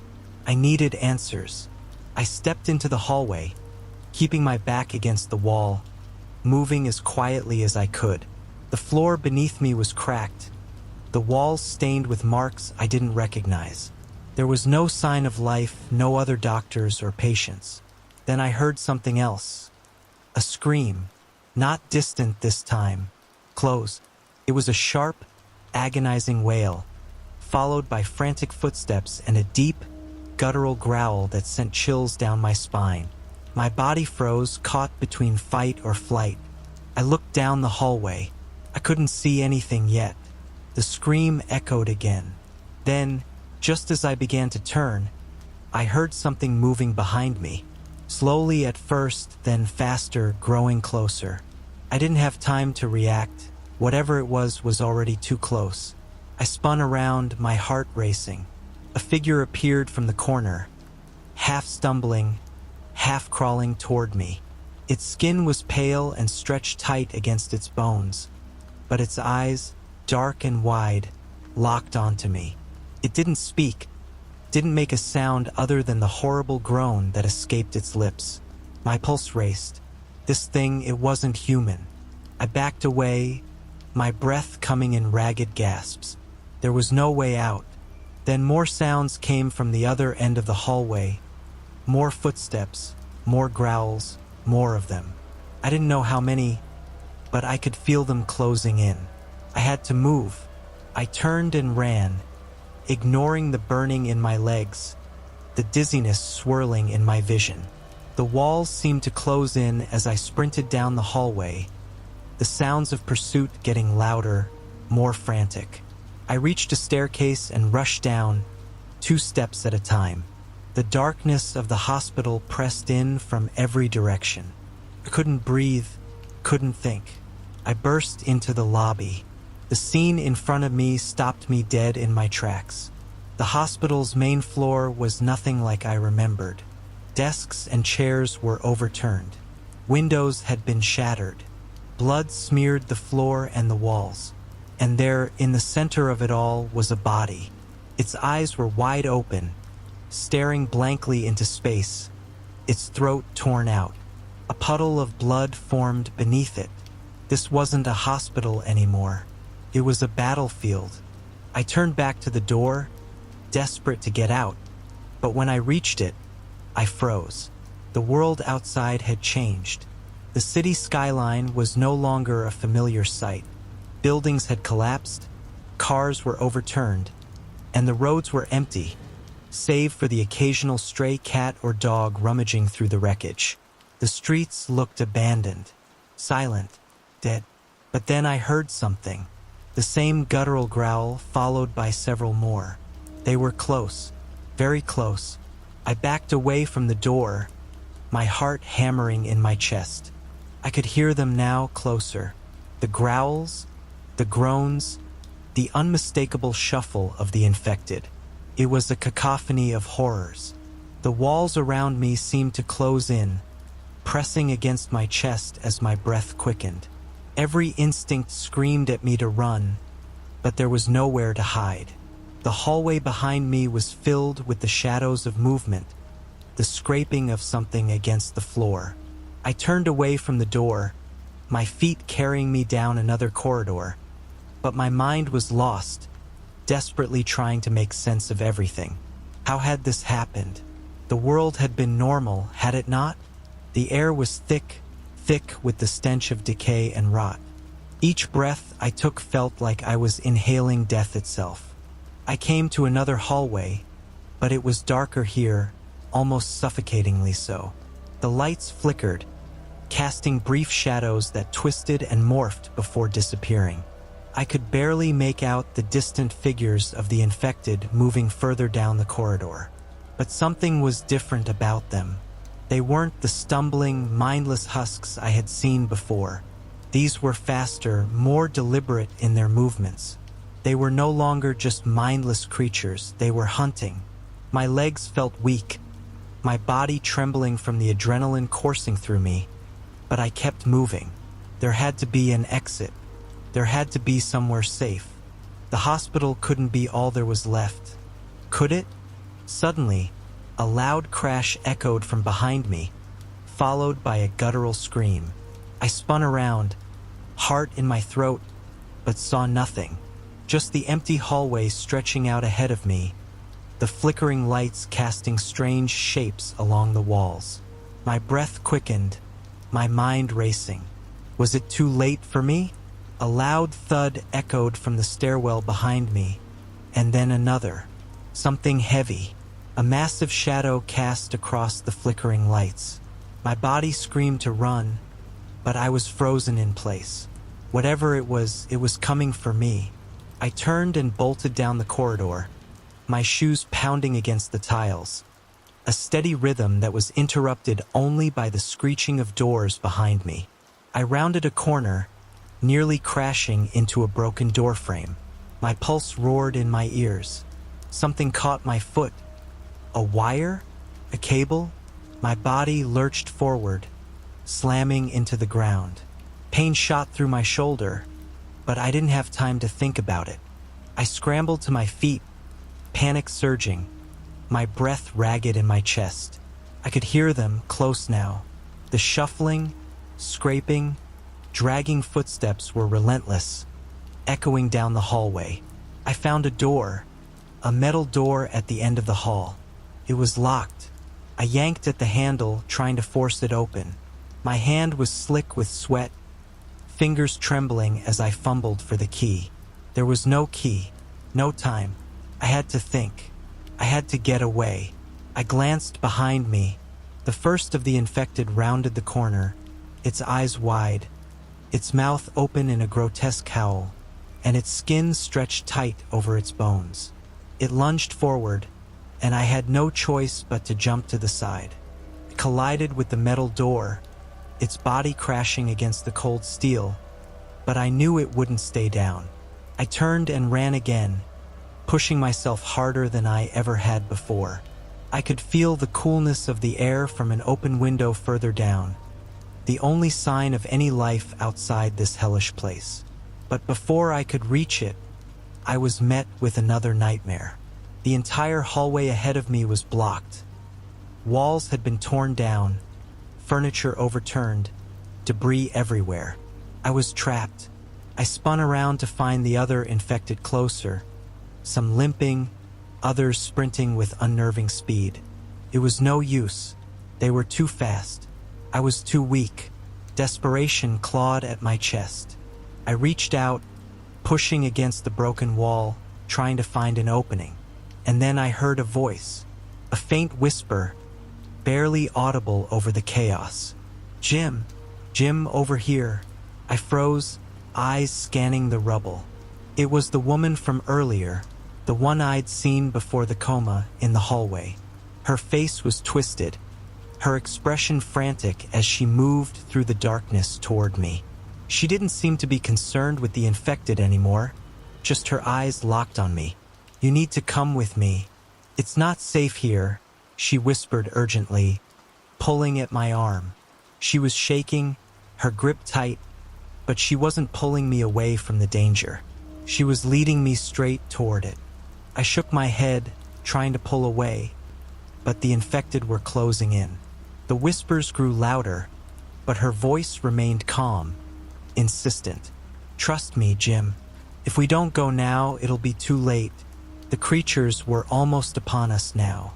I could see their faces contorting, mouths drooling, eyes wide with hunger. I didn't have time to think. Without another word, I followed her, stumbling through the debris. She pulled me through the wreckage, toward a small door at the far end of the hall. As we reached it, the door opened before we could even reach the handle. The darkness beyond it seemed to swallow us up, but there was no turning back now. The infected were almost on top of us. I could hear their snarls, the pounding of their feet against the broken floors. The woman shoved me into the darkness, slamming the door behind us. We were out of the hospital, but not yet safe. "Where are we going?" I asked, my voice ragged. Her eyes were wide, filled with fear. "To survive, Jim. To survive the hell that's coming." We moved quickly, the sound of the infected outside still echoing through the walls. The woman, whose name I still didn't know, led the way with surprising confidence. She knew where she was going, even though the city around us was unrecognizable, ruined, twisted by the chaos that had torn through it. Buildings stood half-collapsed, shattered glass littering the streets, vehicles abandoned in the middle of the road, some burned beyond recognition. It was as if the world had given up on itself. I tried to focus on keeping my pace with her, but the unease in my stomach didn't go away. There was something off about her, something that made my skin crawl despite my desperation to find safety. Her breath was steady, controlled, but I couldn't shake the feeling that she was hiding something. She wasn't afraid, at least not in the way I would expect someone to be after everything we had just seen. I glanced over at her as we turned a corner, but her gaze remained fixed on the path ahead, never once faltering. She turned another corner, stopping abruptly in front of a large, rusted gate. There were no signs, no markings, just an overgrown pathway leading up to it. I didn't know where she was taking me, but my instincts told me I shouldn't trust her. "We're close now," she said, her voice quiet but resolute. I nodded, swallowing hard.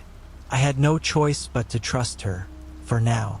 My body was screaming for rest, for something to ease the gnawing hunger and thirst, but there was no time to think about that.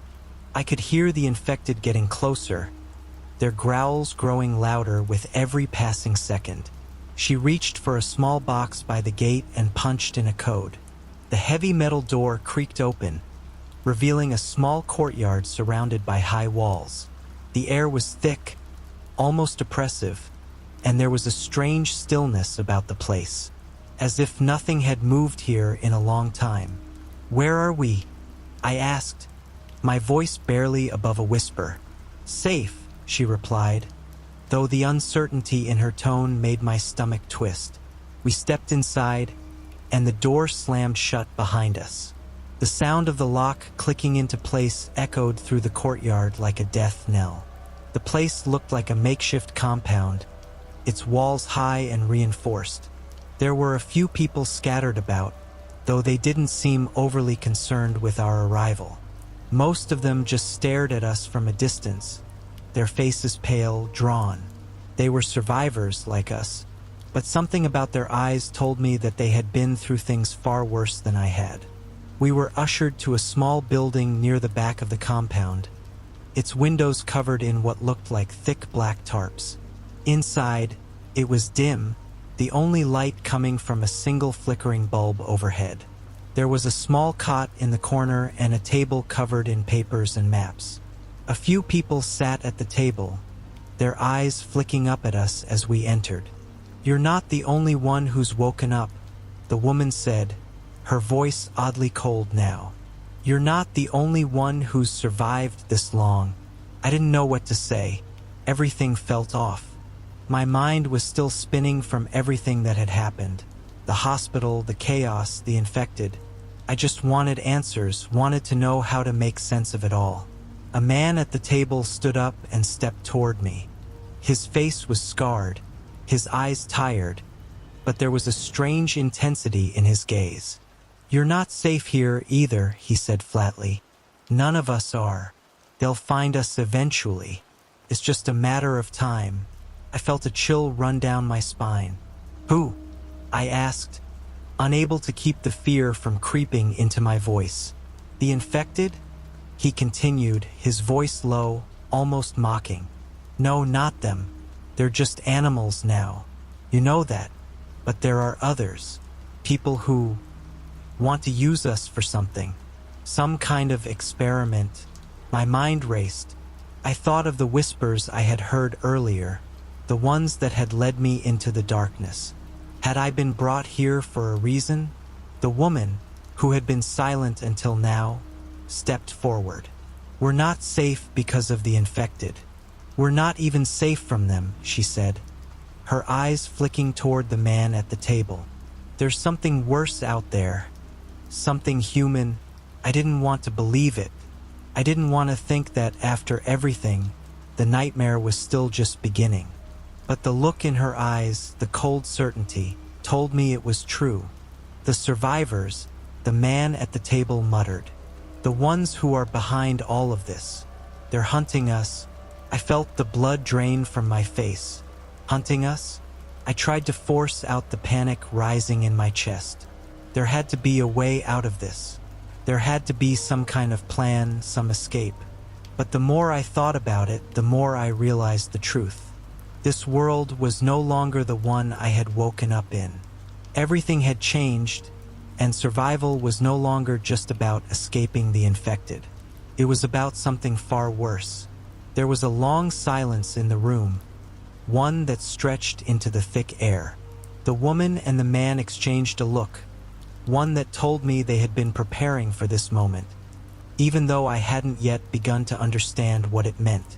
"Rest, Jim," the woman said, her voice softening for the first time. "We'll need you tomorrow.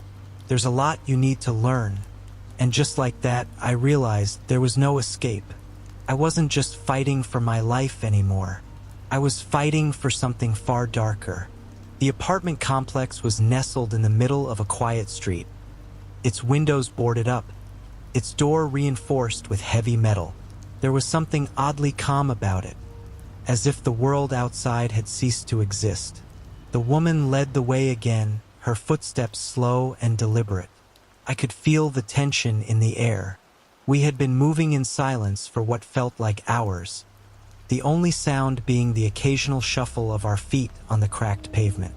The apartment complex loomed ahead, a haven, or so I hoped, where we might find some answers. As we approached the door, the woman hesitated, glancing over her shoulder. "Stay close," she murmured. "We don't know if they're still here." Before I could ask who, the door creaked open, and a man appeared in the doorway, a faint light from inside spilling over his face. His clothes were a bit disheveled, but there was something reassuring about the way he looked at us. His eyes were kind, and there was no hint of aggression in his posture. He seemed normal in a world that had long stopped being normal. "Are you?"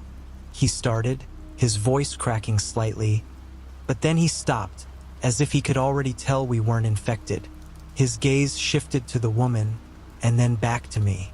"We're looking for shelter," the woman said, her tone softer now. She nodded at me, indicating that I should speak. "Yeah," I added, trying to keep my voice steady. "We don't have much. Just need a place to stay for the night." The man studied us for a moment, his brow furrowing as if debating something in his mind. Then, without another word, he stepped aside, motioning for us to enter. Inside, the apartment was dimly lit, but there was a warmth that contrasted with the chill of the world outside. A small fire crackled in the corner, casting flickering shadows on the walls. A young girl, no older than 8 or 9, sat on the couch, her legs crossed as she played with some worn-out toys. She looked up at us briefly before returning to whatever she was doing, seemingly unfazed by the new arrivals. "You're safe here," the man said, shutting the door behind us and bolting it shut. "We don't have much, but we've got enough for tonight. My name's Tom, by the way. This is my daughter, Emily." I smiled faintly, grateful for the gesture. "Thanks," I said quietly. "I'm Jim. Call me Sarah," the woman added. There was an unspoken understanding between us.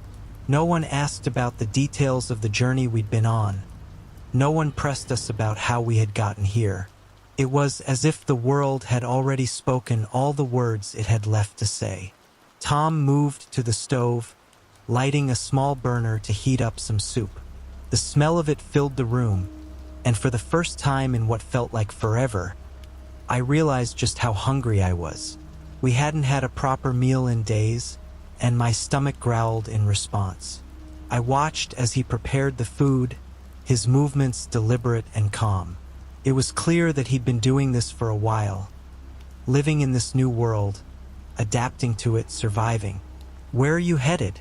Tom asked, breaking the silence that had settled in the room. I looked at Sarah, but she remained silent for a moment before answering. "We're trying to get to a military transmission station," she said, her voice betraying a trace of doubt. "We've heard there might be survivors there. Maybe some kind of safe zone." Tom paused, his brow furrowing as he placed the pot down on the counter. "I've heard rumors about those places. Some people say they're real, others say they're a hoax. I wouldn't trust them. The military's been." His voice trailed off, and he looked at Emily, who had stopped playing and was watching him intently. "They're still out there," Sarah said, her voice grim, "and we need to find out if they're still offering help or if it's all a lie." Tom nodded slowly. "You'll need a map. I can help with that, but it's dangerous out there. You'll need more than just a few supplies if you want to make it." Emily stood up and walked over to the window, her small face pressed against the grime-covered glass. "I heard them outside," she said softly. "The noises, the ones that walk like us, but they're not really us." There was a pause in the room as the weight of her words settled in. Tom's expression hardened. He didn't say anything at first, just walked over to the window and pulled the blinds down, blocking out whatever it was she had seen. "We don't go outside at night," he said, his voice low but firm. "Not anymore." I nodded, understanding. The fear of the infected wasn't the only thing you had to worry about in this new world. There were other dangers, people, groups with their own agendas, those who saw others as nothing more than obstacles to their survival. After a quiet meal, Tom led us to a small desk in the corner of the apartment. There, he unfurled a map of the city. It was old, torn at the edges, and covered in notes that were scribbled in a hurried, frantic hand. "This is the route you'll need to take," he said, tracing a path with his finger. "But be careful. The military stations might not be as safe as you think. There are some factions who've already taken control of those areas." I studied the map, trying to commit every detail to memory. I had no choice but to trust Tom's advice. He seemed to know more than I did about what was really going on.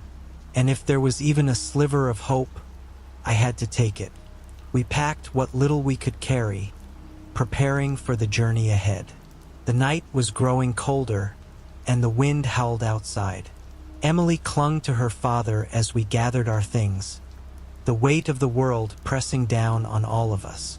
It was clear that whatever lay ahead would not be easy, but for the first time since waking up in that hospital, I had something to hold on to, a reason to keep going. I wasn't alone anymore, and whatever awaited us at the military station, we were going to face it together. I looked up at Tom one last time before we left the apartment. His eyes were hard, filled with a determination I recognized all too well. "We'll find it," he said quietly. "We have to." I nodded, unable to say anything more. The weight of the decision was heavy in my chest. But there was no turning back now. The journey had only just begun. We set out in the early hours, the air thick with the scent of decay, and the distant rumble of thunder echoing across the empty streets. Tom, Sarah, and Emily followed closely behind me as we navigated through the eerily quiet city, a place that had once been teeming with life, but now felt more like a ghost town. The weight of what we were about to face sat heavy in the pit of my stomach. We were close, too close to turn back. The military station was just ahead. As we reached the outskirts of the facility, we could see the dark silhouettes of soldiers standing guard. The perimeter was lined with barbed wire, and floodlights scanned the area, their beams slicing through the mist. But something about it felt wrong.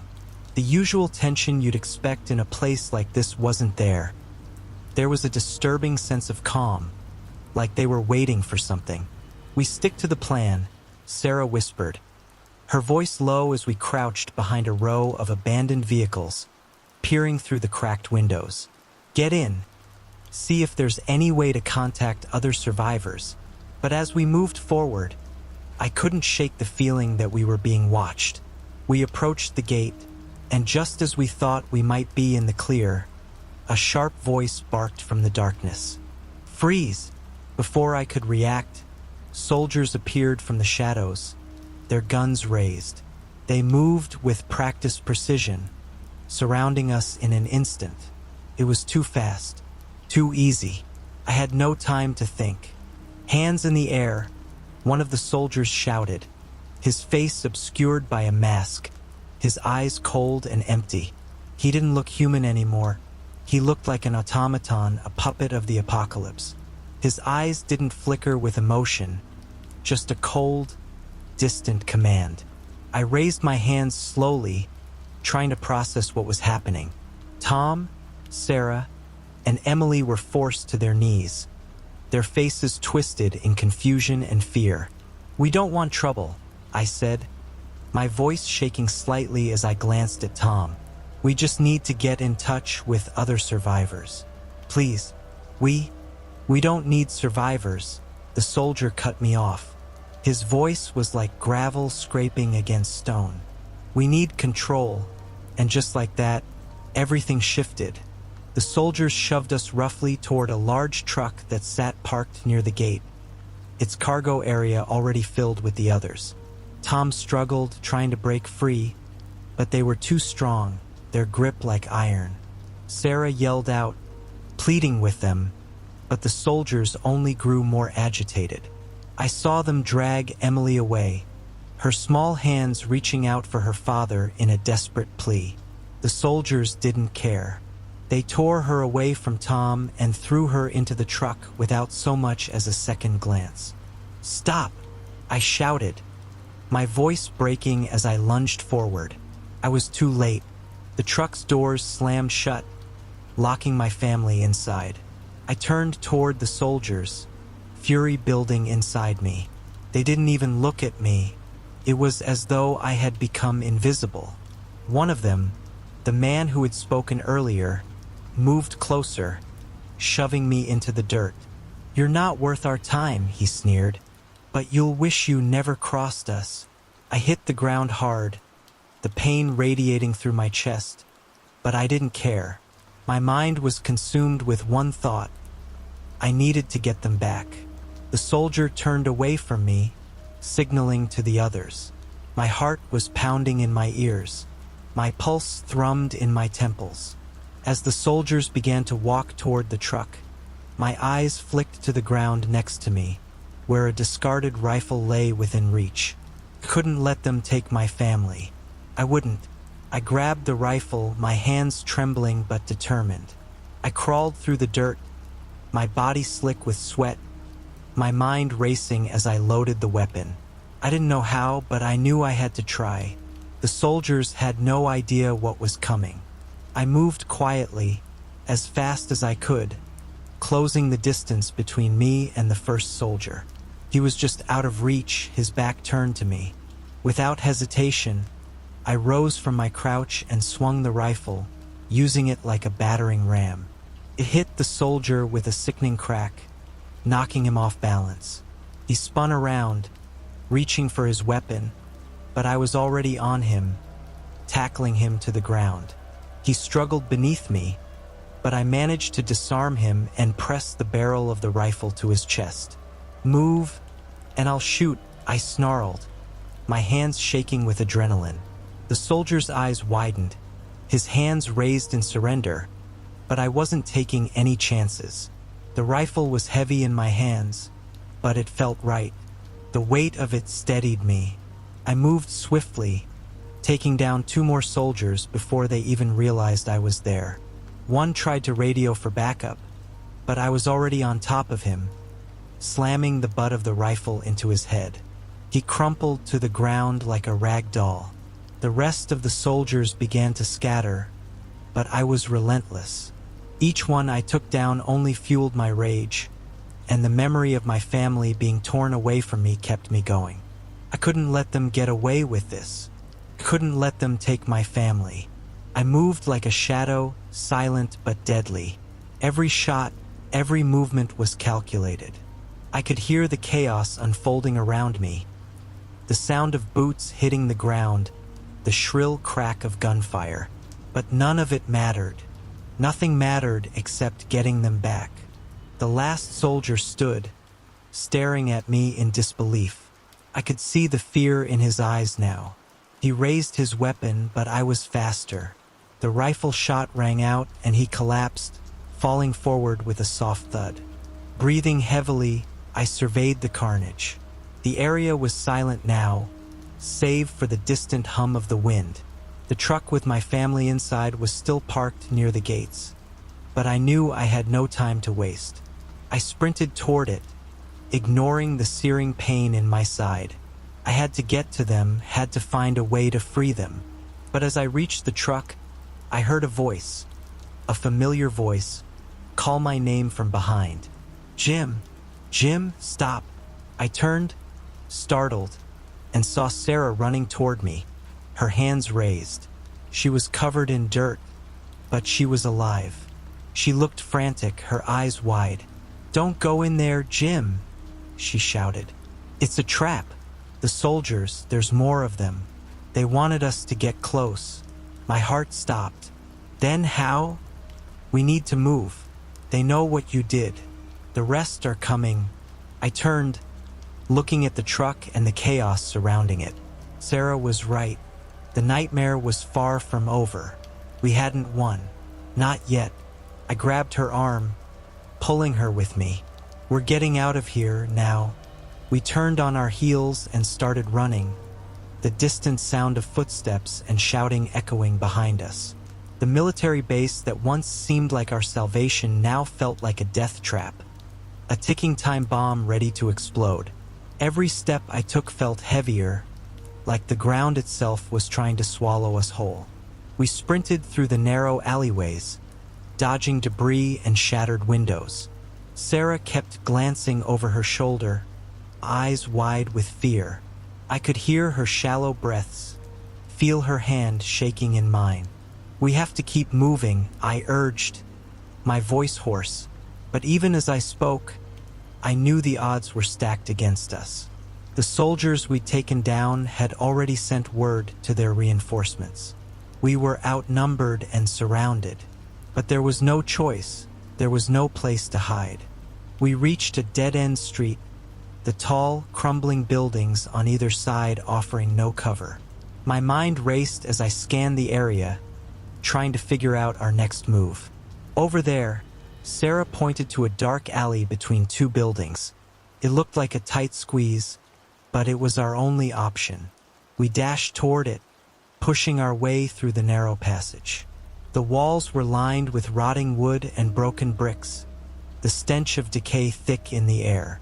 As we rounded the corner, I heard the unmistakable sound of boots slamming against the pavement. The soldiers had found us. Get in, I yelled, pulling Sarah forward. We both squeezed into the alley, my heart pounding in my chest as the footsteps grew louder. But just as we reached the end of the alley, I saw them. 3 soldiers blocking our exit, the last of the reinforcements, and they were ready for us. You're not getting away, one of them said, a grin on his face.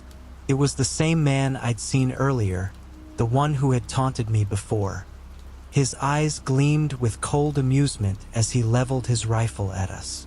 I stood still, my chest heaving with ragged breaths. There was no way out, no chance of survival. We were done. But then I remembered Emily. I remembered Tom. The thought of them being lost, taken from me, it burned hotter than any fear could. I looked at Sarah, and for a split second, I saw the same fire in her eyes. She wasn't going to go down without a fight. Before I could process what was happening, Sarah moved. It was a blur of motion. She lunged at one of the soldiers, grabbing his rifle and using it to push him into the wall. He struggled, but she was quick, fast, and deadly. She brought her knee up into his stomach, sending him crumbling to the ground. I didn't hesitate. I tackled another soldier, using all my weight to drive him to the pavement. We struggled, his hands around my throat, but I twisted, managing to get the upper hand. I heard the crack of his neck as I slammed his head into the ground. "Sarah!" I shouted. She had already moved on, disarming the third soldier and knocking him out with a brutal punch to the face. She stood over him, panting, blood streaking her face. "We can still make it out of here," she said, her voice low and steady. I nodded, though I wasn't sure what kind of plan I had anymore. But she was right. We couldn't stop now. Not after everything we'd been through. We moved quickly, slipping into the shadows, our bodies tense with every sound. The city felt like a maze, every corner a potential death trap. We couldn't trust anyone, and there was no place safe anymore. The military had been our last hope, and now they were the enemy. The streets were eerily quiet, and the city around us seemed to be dying with every passing second. We had no destination, no real plan, but we couldn't stop running. The soldiers weren't far behind, and every minute that passed made the reality of our situation more hopeless. We reached a small, dilapidated building, a former convenience store, its windows boarded up. I motioned for Sarah to stop, and we crouched behind the remnants of a broken fence. Our breaths were shallow, and every movement felt like it could alert the soldiers to our position. "Where do we go now?" Sarah whispered, her eyes darting to the street beyond. I didn't have an answer. There was no more safety, no more hope. The virus had spread too far, and the world we had known was gone. The military had lost control. They had become nothing more than another threat we had to survive. I took a deep breath, trying to steady myself. We were on our own, and I had no idea how much longer we could keep running. But I wasn't going to stop. Couldn't. Not while Emily and Tom were out there. "We keep moving," I said, my voice firm despite the fear gnawing at me. "We keep moving until we find them. We don't stop." And with that, we slipped back into the night, knowing that every moment was a race against time. Every breath was a reminder of how much we had lost, and how much we still had left to fight for.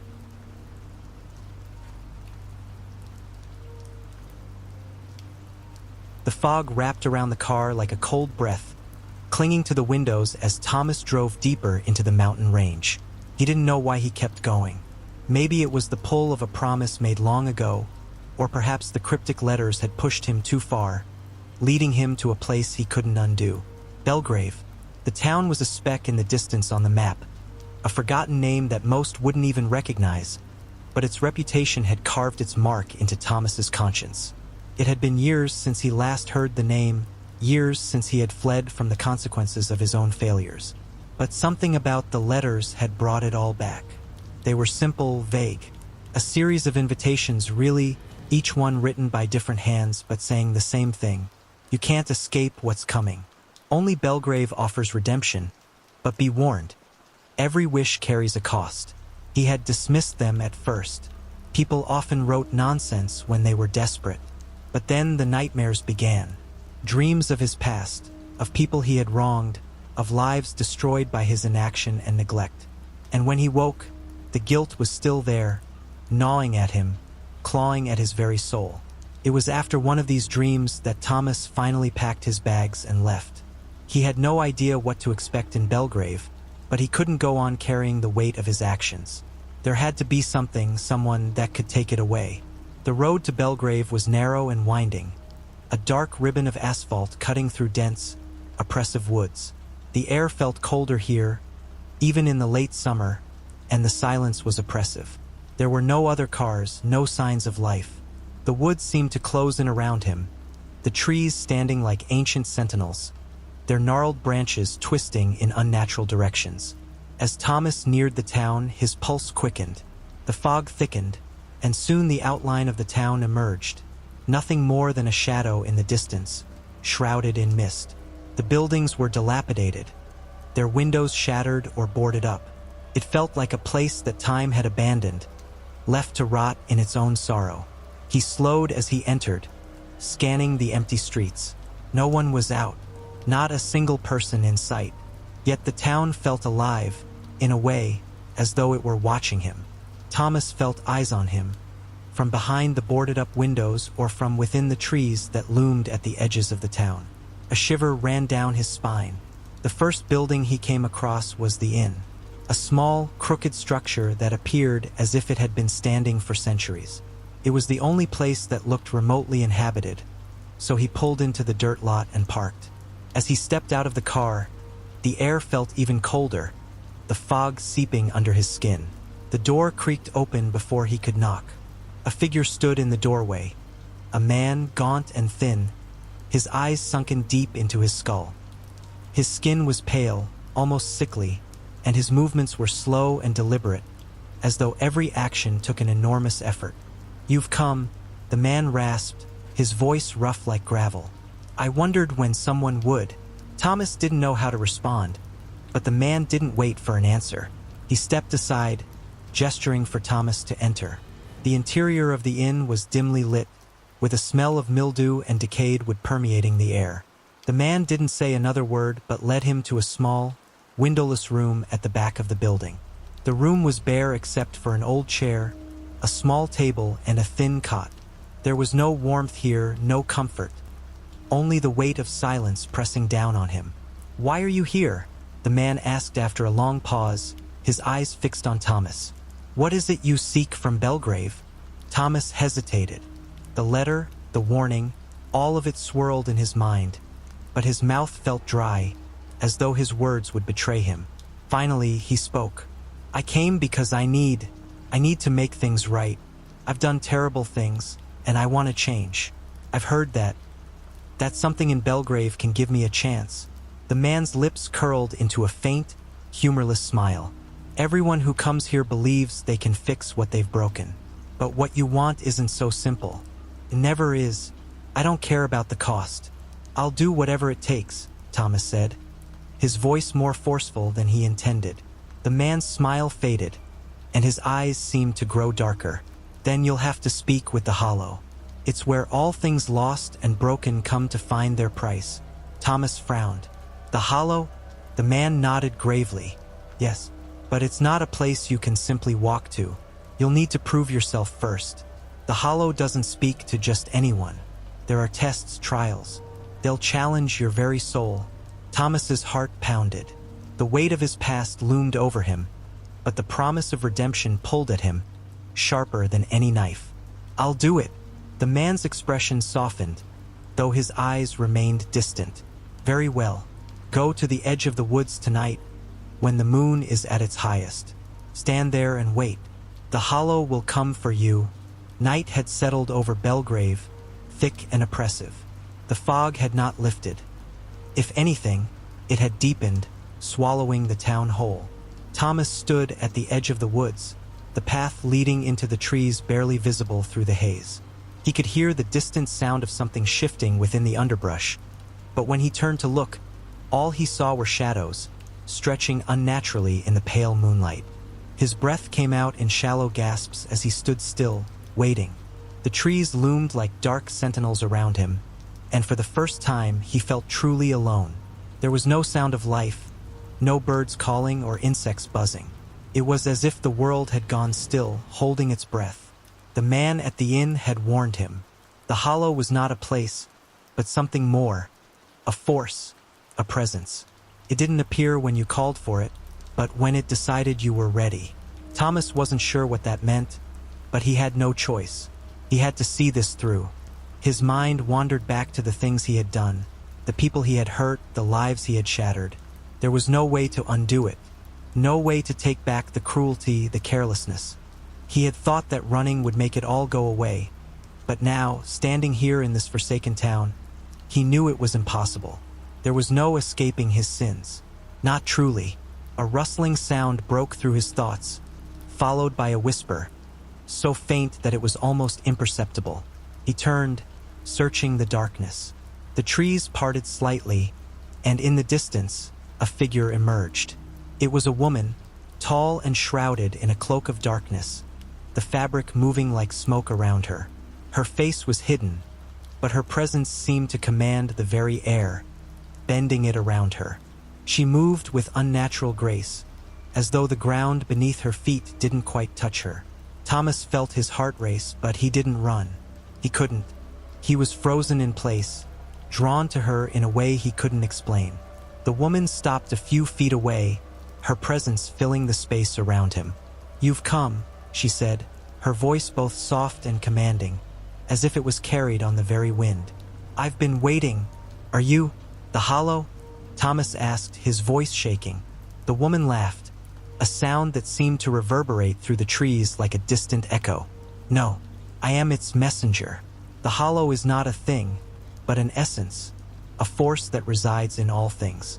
It watches, listens, and chooses those worthy enough to call upon it." Thomas swallowed hard. "I've made terrible mistakes. I need to make them right." The woman tilted her head, as if considering him. "And what are you willing to sacrifice to atone for your sins?" "The Hollow does not give without taking." His chest tightened. He had no illusions about the cost. He had heard the stories. People who came to the Hollow for redemption didn't leave the same. They never left whole. "I'll do whatever it takes," he said, though the words tasted like ash in his mouth. The woman's eyes, if they could be called eyes, for they seemed to be pools of darkness, focused on him. She stepped closer, her presence nearly overwhelming. "Then follow me," she whispered. She turned and began walking into the woods, her footsteps soundless. Thomas hesitated, his every instinct screaming at him to turn back, but he knew that there was no other choice. He had come this far. He had to face whatever was ahead. The path twisted deeper into the forest, where the trees seemed to grow closer together, their gnarled branches weaving into an almost impenetrable canopy. The air grew colder still, and the fog thickened, curling around them like a living thing. After what felt like hours, they came upon a clearing. In the center, there was an ancient stone altar, worn by time and the elements. The woman stopped beside it, her cloak swirling around her like smoke. "Place your hands on the stone," she instructed. "The Hollow will speak to you then." Thomas did as she asked, his hands trembling as he touched the stone. It was smooth and cold, as though it had absorbed the chill of centuries. The moment his skin made contact, he felt a jolt of energy surge through him, sharp and painful. It was as if the very earth itself was alive, pulsing beneath his fingers. And then the voice came. It wasn't a voice in the traditional sense. It didn't speak with words. It spoke directly into his mind, its presence both overwhelming and suffocating. "What is it you seek, Thomas?" The voice was like 100 whispers, blending together in a cacophony that made his skin crawl. He didn't know how to respond at first. What was he really asking for? Redemption? Forgiveness? Could he even hope for such things? I want to be free of my past," he said, his voice barely a whisper, barely even his own. "I want to undo the wrongs I've done." The whispers swirled around him, pressing in on all sides, and the air seemed to grow colder still. For a moment, he felt as if he were drowning, the weight of his own sins sinking him deeper and deeper into the void. "You wish to erase the pain, but the pain is what makes you whole," the voice responded. "To sever the past is to sever yourself. What will you give in return?" Thomas felt a cold sweat break out on his forehead. His heart hammered in his chest. What would he give? He had nothing left, nothing of value. His soul? His life? "I will give whatever it takes," he said, his voice rising in desperation. The ground beneath him trembled, and the woman's shadow seemed to stretch unnaturally, looming over him. The voice responded once more, its tone heavier now, as though it had been waiting for this moment. "Very well." Suddenly, the ground beneath him gave way, and he was falling, plunging into a darkness so complete that it suffocated him. There was no air, no light, only the crushing weight of something vast and ancient pressing against him from all sides. And then, just as suddenly as it had started, everything stopped. He was lying on the ground, his body aching as though it had been torn apart and put back together. The woman was gone, and the clearing was silent once more. But something was different. The air no longer felt cold, felt wrong. He stood up, his legs unsteady. A single thought echoed through his mind. The price had been paid. But what exactly had he lost? The forest around him had transformed. The once oppressive stillness had faded, replaced by an unsettling hum that seemed to vibrate through the very earth beneath his feet.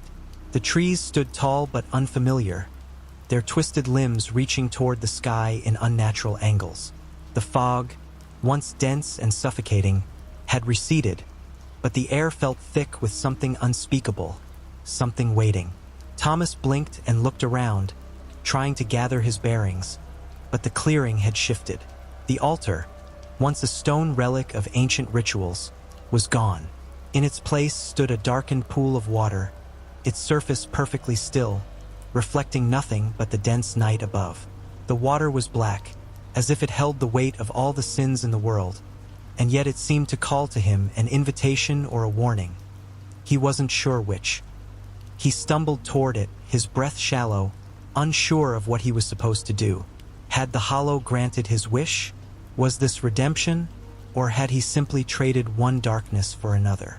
"Look into it," a voice whispered, soft as the wind but clear as day. It was not the woman's voice, nor the hollow's. It was something else, something human. He turned quickly, but there was no one there. Only the water, staring back at him with a silence so profound it pressed into his skull. But he did as the voice suggested. The moment his gaze met the black surface of the pool, the world around him blurred. The trees seemed to twist and bend, their shadows stretching unnaturally toward him, and the ground beneath his feet shifted like sand. The water rippled, disturbing the stillness and the reflections it held. His reflection began to change. At first, it was a simple distortion, like the water was reacting to the movement of his own eyes. But then the figure in the water began to speak. It wasn't his voice. It was distorted, layered, as though more than one being had found its way into his image. "You think you've paid the price?" The voice mocked him. "You think you've given enough?" Thomas recoiled, stumbling back, but his feet wouldn't move fast enough. The reflection in the water was shifting faster now, the eyes, his eyes, glowing with an unnatural light. "You can't undo the past, Thomas. Not this time. Not ever." He pressed his hands against his ears, trying to block out the voice, but it only grew louder, more insistent. He looked at his hands. His skin was pale, unnaturally so, and the veins underneath seemed to pulse with a dark energy. The same energy that had surged through him when he touched the stone. It wasn't gone. It was still there, feeding off his fear. The figure in the water began to speak again, this time with a sharp, guttural tone, as though something monstrous was trying to break free. "You've sacrificed everything, Thomas. But what if you were never meant to be redeemed? What if you've always been the monster?" His heart hammered in his chest as his reflection twisted into something monstrous. His features warped, his face growing elongated, his skin darkening and cracking like old stone. His hands, once human, became gnarled and twisted, the nails lengthening into claws. The vision was too much to bear. Thomas turned away, gasping for air, his mind swirling in confusion and terror. He couldn't think. The forest seemed to close in around him, the trees pushing forward as if they were alive, shaking with malicious energy. A laugh, low, cruel, and full of mocking joy, echoed around him. The woman appeared again, stepping from the shadows as though she had always been there, watching. Her cloak billowed, and her presence filled the air, suffocating him. "Did you really think the hollow could give you what you sought?" she asked, her voice heavy with amusement. "It doesn't grant wishes, Thomas. It forces you to confront what you are. You can't escape who you've been, Thomas's knees buckled beneath him, and he sank to the ground. He wanted to scream, to beg for mercy, but the words wouldn't come. The weight of his sins pressed down on him harder than ever. He had hoped for peace. He had hoped to somehow outrun his past. But the hollow had shown him a truth he couldn't ignore. Redemption wasn't just impossible. It wasn't even an option. "What happens now?" Thomas whispered, his voice breaking. The woman bent down, her face now visible, though it was nothing like human. Her eyes were wide, black pits, empty and hollow, and her smile stretched unnaturally across her face, as if her skin could barely contain it. "Now," she said softly, "you face the cost of your sins. You are no longer human. You never were. You're nothing but a shadow now, and this forest. This place is where shadows come to die." Thomas felt the ground beneath him give way once again, but this time there was no fall. He was suspended, as though his very soul had been detached from his body. His body, twisted and unnatural, no longer felt like his own. He could feel it withering, losing its humanity piece by piece. "You can never leave here," the woman's voice whispered as she vanished into the shadows. "Not now. Not ever." The trees around him creaked and groaned as though they were alive, the very ground beneath his feet shifting like it had a mind of its own. He tried to move, but his limbs were heavy, sluggish. There was no escape from this place. The hollow had claimed him, not as a soul to be redeemed, but as one to be consumed. And as he fell into the darkness, his last thought was not of fear or regret. It was of how it had all started. The sins he thought he could outrun, the wish he thought could save him. But there was no salvation, only the hollow waiting, always waiting. Thomas felt as though the very essence of his being was being twisted and contorted, pulled from every direction by an unseen force. His limbs no longer obeyed him, and his senses were warped. His vision clouded with a darkness that seemed to press in from all sides. He was neither dead nor alive, floating in an endless void that felt like an eternity. Yet he could still hear the haunting whispers, the laughter that echoed through the shadows, gnawing at the edges of his mind. The air was thick with something foul, decay, rot, something ancient, and somewhere, deep in the void, he could sense the presence of something vast, something waiting. "Is this my punishment?" he murmured, his voice barely audible, lost in the suffocating darkness. There was no answer, only the silence, a silence that threatened to swallow him whole. But then, a soft light flickered in the distance, weak but persistent, like a star in an endless night. It pulled him toward it, a faint glimmer of hope in a sea of despair. For a moment, he thought it was the light of salvation, the thing he had been searching for all along. As he moved closer, his surroundings began to distort again. The shadows twisted, morphing into grotesque shapes, figures that seemed familiar, yet not quite. They were people, but not. Their faces were too blurred to recognize, their movements jerky and unnatural, as if they existed only in fragments of memory. And as they moved toward him, they reached out, their arms extending as though they wanted to touch him, to claim him.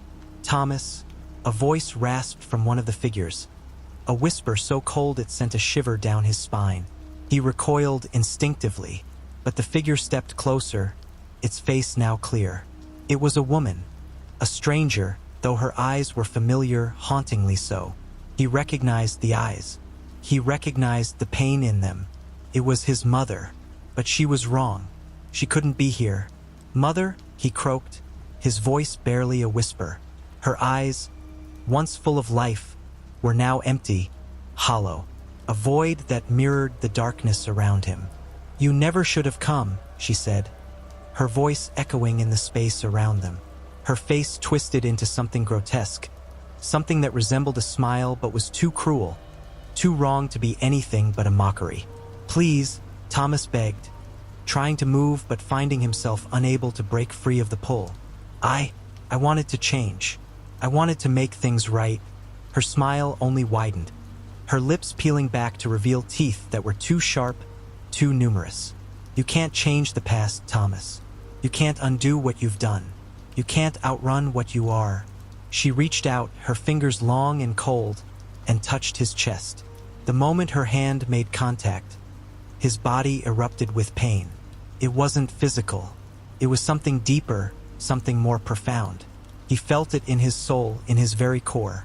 The weight of every mistake he had ever made, every person he had betrayed, every life he had ruined, came crashing down on him all at once. The pain was unbearable. It suffocated him. "Why?" he gasped, choking on the darkness. "Why can't I change?" "Because you've already paid the price," she whispered, her voice now dripping with venom. "And it's never enough." The darkness around him seemed to grow stronger. The figures closed in on him, their distorted faces now nothing more than empty vessels, their voices blending into a chorus of regret, guilt, and despair. They screamed at him in a language he couldn't understand, their accusations and condemnations cutting through him like 1,000 knives. As they reached for him, pulling him deeper into the abyss, he realized there was no escape, no redemption, no hope. The Hollow had never been about offering a chance for salvation. It had always been a prison, a place where lost souls were kept to rot, to wither, to fade into nothingness. The wish, the desire for redemption, it had all been a lie. And now Thomas understood. He had traded his soul for nothing. And the cost, the true cost, was far greater than he had ever imagined. The light, the small glimmer of hope he had seen, faded into the distance, swallowed by the encroaching darkness. His mother's form disintegrated, replaced by the inhuman shapes of the creatures who had once been the people of the town. They were everywhere now, surrounding him, their eyes empty and accusing, their voices lost in the ever-growing chorus of suffering. Thomas couldn't scream. He couldn't even move. He was nothing now, nothing but a shadow among shadows. The Hollow had claimed him, and in the end, there was no redemption, only the never-ending emptiness of its embrace. The darkness was no longer oppressive. It was not simply the absence of light. It had become a presence of its own, alive, suffocating, yet strangely calming. Thomas's senses, dulled by the sheer force of the Hollow, were beginning to numb. He no longer felt the physical pain, but there was something worse, an emotional void, a hollowness deep within him that stretched infinitely, as though the very nature of his existence had been consumed by this place. He had stopped struggling. There was nothing left to fight. But then, amidst the encroaching void, a figure appeared. It wasn't like the others, shapeless, grotesque, twisted. This one had form, a silhouette standing in sharp contrast to the surrounding blackness. It was a man, tall and imposing, his features hidden in shadows, his presence magnetic. Even in this endless sea of despair, Thomas could feel a sense of something, authority, power, radiating from him. "Thomas," the man said, his voice deep and echoing, as though it reverberated through the very walls of the Hollow itself. Thomas's eyes widened. He couldn't place it, but something about this figure felt familiar. A remnant from his past, or a creation of the Hollow. It didn't matter. He didn't care anymore. "Who are you?" Thomas rasped, his voice hoarse, a mere whisper against the silence. He wasn't even sure if he truly wanted to know. The man smiled, though it was a smile that never reached his eyes. "A guide, a fellow traveler, if you will. Though unlike you, I have chosen this path, and I have no intention of leaving." Thomas's mind churned with the words. A guide? A fellow traveler? He couldn't understand. He could barely grasp the concept of what he was even experiencing right now. "Why are you here?" Thomas asked, struggling to form the question through his confusion. The man's smile grew wider. He stepped closer, his movements deliberate and slow, as though savoring the moment. "You've been searching for redemption. That's why you came here, isn't it? To fix what you've broken, to undo what cannot be undone." He paused, as though testing the weight of his words. "But redemption is an illusion. Do you really think you deserve it? After all you've done?" Thomas's heart thudded painfully in his chest. The words stung, but they also felt oddly familiar. He had heard this before, hadn't he? That whisper in the dark, that voice that haunted him. the voice that questioned his every move. But now, here in the hollow, it was different. It was sharper, clearer. It wasn't a distant accusation. It was a direct challenge. Thomas swallowed, his throat dry. I never meant for things to end up like this. I didn't mean to hurt anyone. I thought I could fix it. The man let out a low, almost pitying chuckle. You really believe that? After everything? No, Thomas. You've made your choices. And now, like all who come here, you'll face the consequences. Thomas recoiled, but the hollow seemed to tighten around him, holding him in place, trapping him in a cage of his own making. The man stepped closer, his presence growing heavier with each movement, like the weight of an unspoken truth. Do you know why you're here? Do you know why the hollow called you? Thomas's mind was racing. He didn't have the answers. He never had the answers. All he knew was that this place, this godforsaken town, had drawn him in, had fed him with lies wrapped in promises of salvation. Thomas trailed off, the words stuck in his throat. Because you're weak, the man finished for him. Because you're nothing but a pawn in a game that's much older than you. The hollow has no need for redemption. It thrives on suffering, on the agony of those who seek what they can never have. And you, Thomas, are one of its many victims. Thomas's chest tightened as the full weight of the man's words settled into his bones. A pawn. That's all he was. He had thought he could change, thought he could make things right. But it was too late. He was already tangled in the web, a part of the hollow's unyielding grip. The man's voice softened, almost like a whisper now, as he leaned closer. I can offer you something if you want it. A choice, Thomas. A chance to escape this place. But you must understand the price. Nothing comes without cost. And this cost is something you will have to live with forever. Thomas's pulse quickened. He could feel the urgency in the man's voice, the weight of his words. A choice, a chance to escape. It sounded impossible, too good to be true. But then again, hadn't everything about this place been an illusion? What was real? And if the hollow was feeding on his suffering, what was the point of struggling anymore? Escape, Thomas repeated, his voice trembling. What do I have to do? The man's eyes gleamed with something dark, something almost sadistic. Nothing you haven't already done. All you have to do is make a choice. A simple one. All you need to do is let go. Thomas blinked, confused. Let go. The man nodded. Let go of everything. Your regrets, your guilt, your pain, your need for redemption. All of it. Only then can you leave this place. The words settled into Thomas's mind like poison. Let go. Could he? After everything he had been through, could he truly release himself from it all? From the guilt that gnawed at him? From the memories of those he had hurt? No, Thomas whispered, his voice weak. I can't. I can't just let it all go. I want to change. I want to make it right. The man's smile faltered. You think you have that choice? You think the hollow cares about your redemption? It doesn't, Thomas. It only wants your suffering. It wants you to break, to let go. That's the price. And if you refuse, you'll stay here forever, caught in an endless cycle of your own damnation.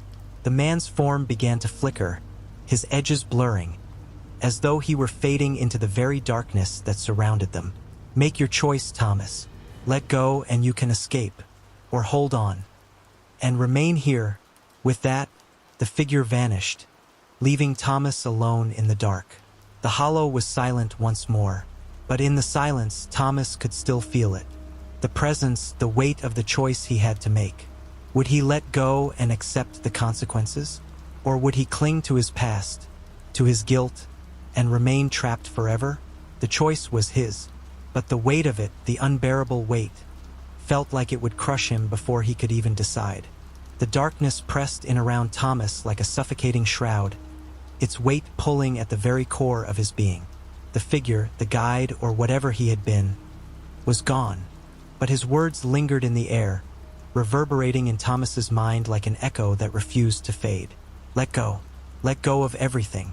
The guilt, the regret, the ache of all the wrongs he had committed. Could he? Could he truly sever the ties that bound him to his past, to the torment that had followed him into this forsaken place? He clenched his fists, his nails digging into the palms of his hands. His body trembled, not from the cold, but from the intensity of the decision that lay before him. Let go.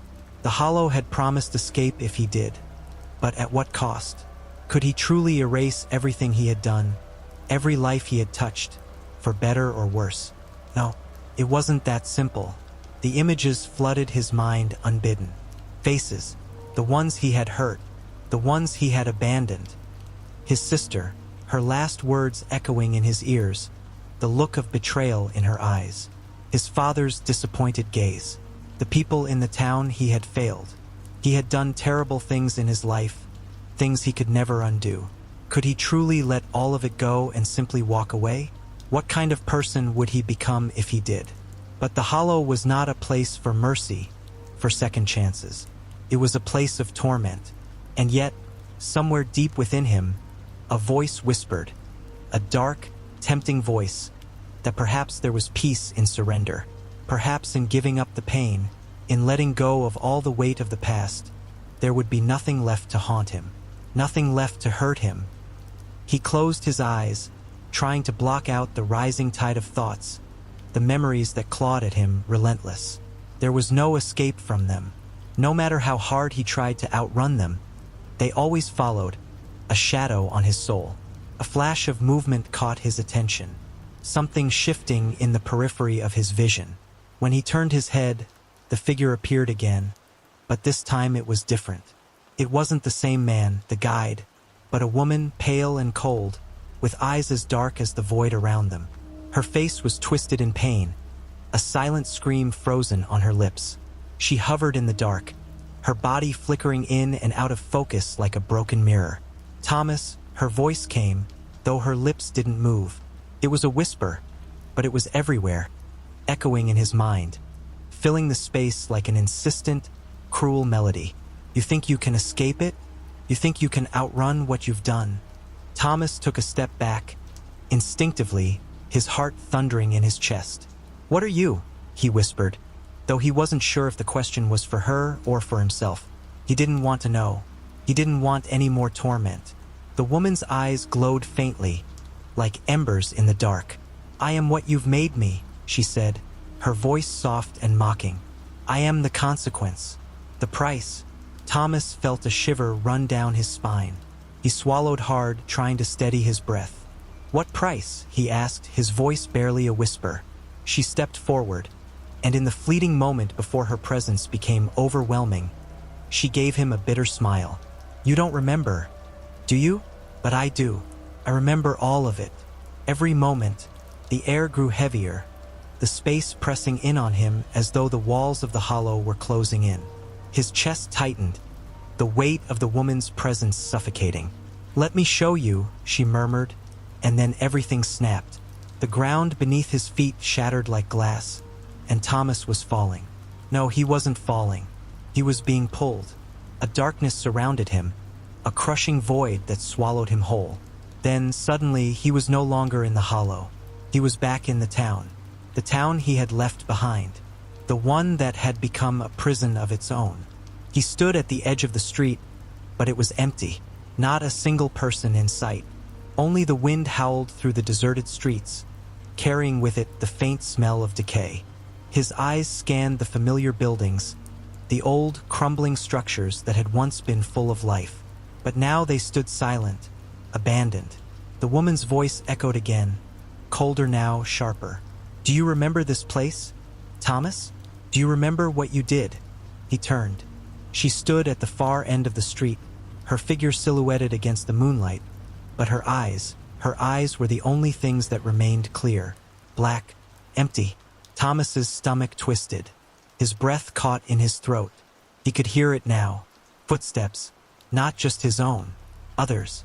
He turned again and his body froze. There, standing in the doorway of a broken building, was the figure of a child. A little girl, her face pale, her expression vacant. It was Alice, his sister.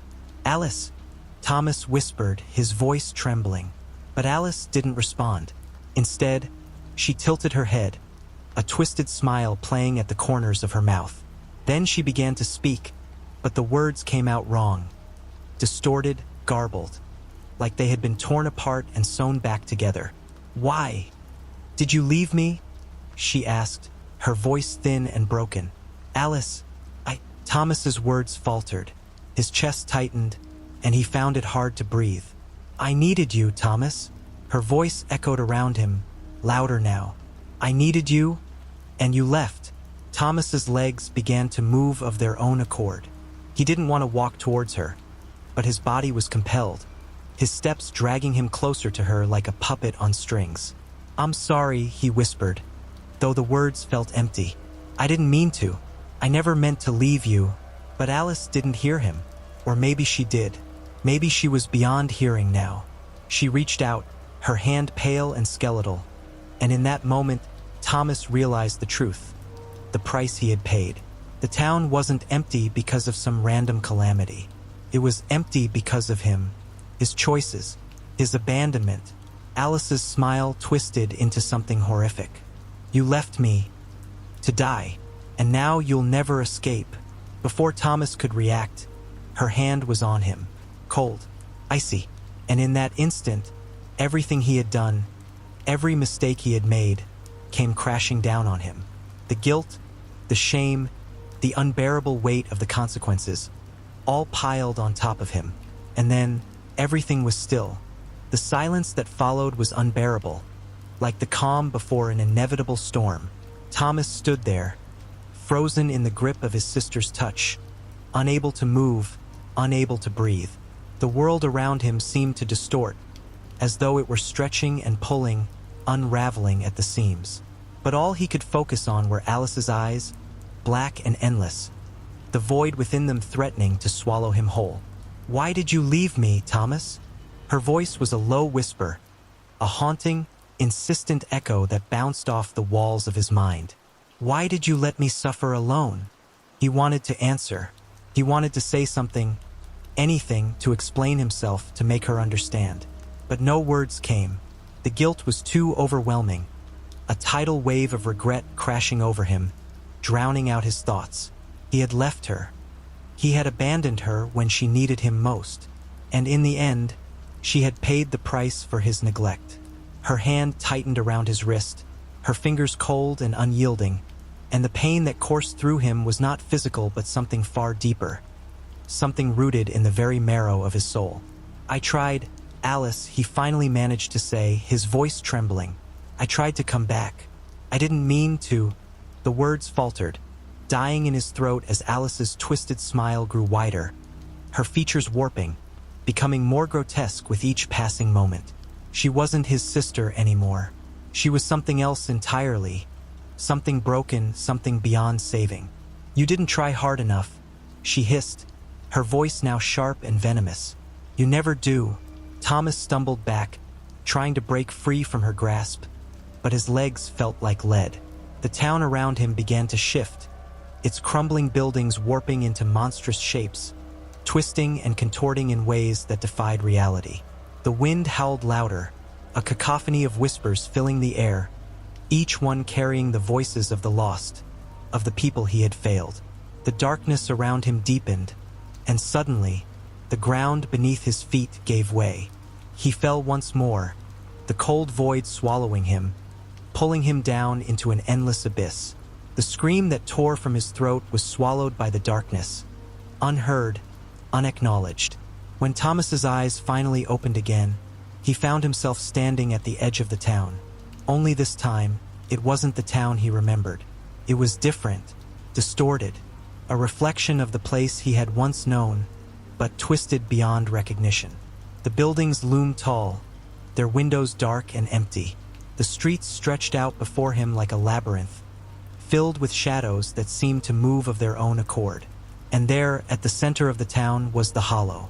It loomed like a blackened, gaping wound in the world, its surface slick and reflective, as though it were a mirror to some deeper, darker part of his soul. Thomas could feel it, feel the weight of its presence, the way it seemed to beckon to him, urging him forward.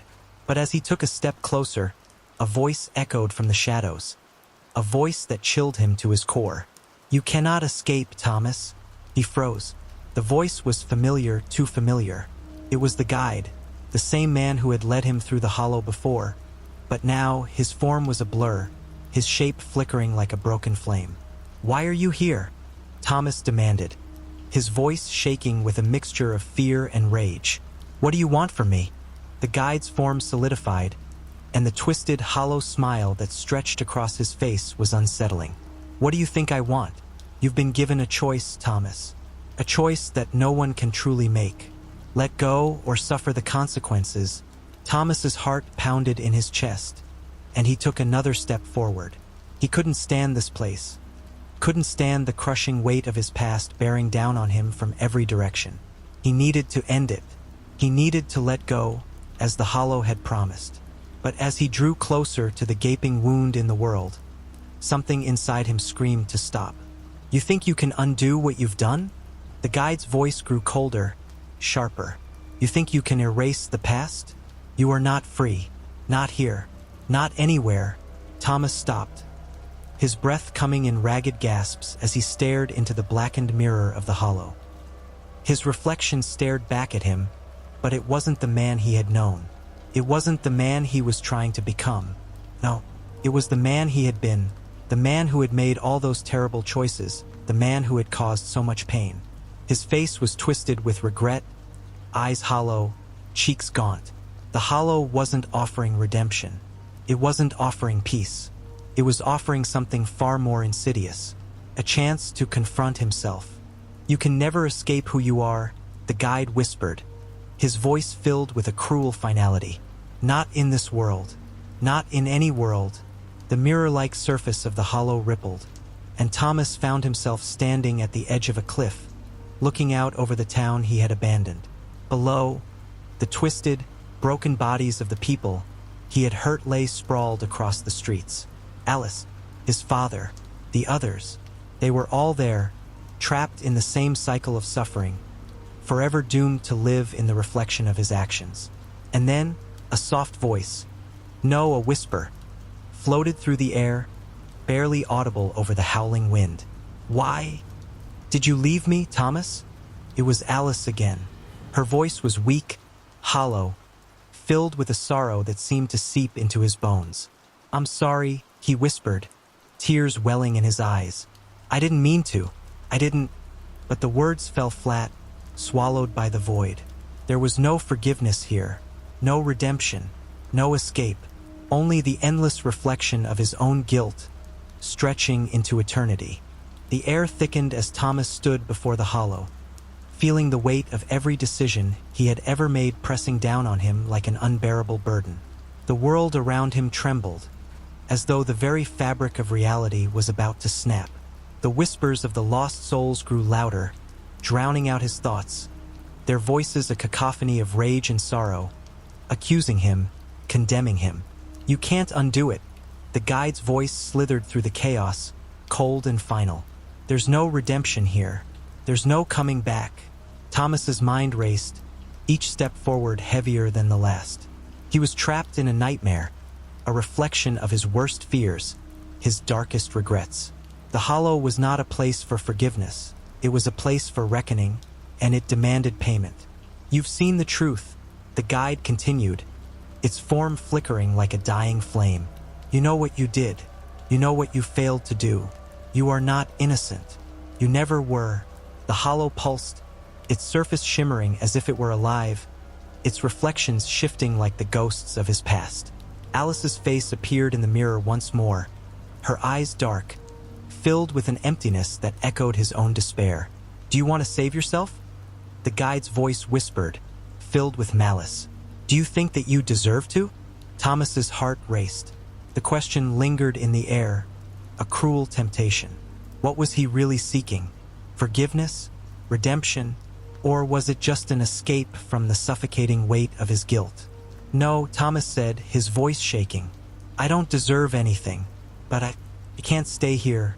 The guide's laugh echoed, hollow and cruel. "You can't leave, Thomas. You never could." Thomas's pulse quickened as the hollow surface began to distort, swirling in on itself like a black hole, pulling everything toward its center. The reflections of the people he had failed twisted, distorting into grotesque, inhuman shapes, their faces contorted in pain and fury. "Look at them," the guide sneered, gesturing toward the reflections. "Your victims, your failures. Do you think you can walk away from this? Do you think you can run from who you are?" Thomas trembled, his vision swimming. His eyes darted from the twisted figures to the reflection of himself, his face staring back, no longer recognizable, consumed by his own darkness. He wanted to turn away. He wanted to scream, to beg for an escape. But there was no escape. Not here. Not from this. "You've made your choice," the guide's voice intoned, its presence looming over Thomas like an oppressive weight. "There's only one way out. But know this, Thomas. Whatever choice you make, there is no going back." The ground beneath his feet began to crumble, and for a brief moment, Thomas felt his body lifting, suspended between the terrifying black void of the hollow and the crumbling world around him. The choice was his. "Please," Thomas whispered, his voice breaking. "Please, I want to end this. I want to make it right." The guide's eyes gleamed with a cruel satisfaction. "You can't make it right, but you can choose how it ends." And then, a figure emerged from the darkness. The faint outline of a woman, her face obscured by shadows. Her presence was cold, like a grave, and her very being seemed to radiate a sense of finality. It was Alice, but she was not the Alice he had known. She was something far worse, something born of his own guilt and torment. Her eyes were hollow, black as the night, her mouth twisted in a grotesque smile. She reached out, her hand cold and unyielding, and Thomas felt an overwhelming compulsion to reach for it. "No," he whispered, backing away, his body trembling. "No, I can't." But Alice's voice, soft and insistent, filled his mind, drowning out everything else. "Take my hand, Thomas," she whispered, her voice laced with an eerie calm. "Come with me. We can be together again. You've paid the price. You deserve this." For a moment, Thomas wavered. The thought of being with Alice, of escaping this nightmare, of atoning for his sins, it was too tempting, too easy. But as he stared into her eyes, he saw it. The truth. The price for his redemption had never been forgiveness. It had never been about making things right. The hollow didn't care about that. It only cared about the suffering he had caused, the suffering he had inflicted on others to appease his own desires. The only redemption here was eternal torment, an endless cycle of regret and pain. And so Thomas made his choice. "No," he said, his voice trembling but firm. "I can't take your hand. I can't let you pull me into the darkness with you." With those words, the world around him shattered. The hollow collapsed in on itself, the world spiraling into oblivion as Thomas was torn from the nightmare. But there was no escape, no salvation, only the knowledge that he had chosen to confront his sins, to face the consequences of his actions. But the cost was far greater than he could have ever imagined. In the final moments before everything vanished, Thomas saw it. Alice's face, twisted and broken, staring at him with eyes full of hatred. Her voice echoed one last time, filled with the same sorrowful accusation that had haunted him throughout his journey. "You could have saved me," she whispered, her voice fading into the void. "But you didn't." And then the darkness claimed him. Thomas was never seen again. The town remained a hollow shell, its broken remnants scattered across a desolate landscape. The hollow still stood, its surface reflecting the faces of those who had passed through it. Lost souls, condemned to repeat their mistakes for eternity. And somewhere, deep within the darkness, Thomas's name echoed, forever trapped in the void of his own making.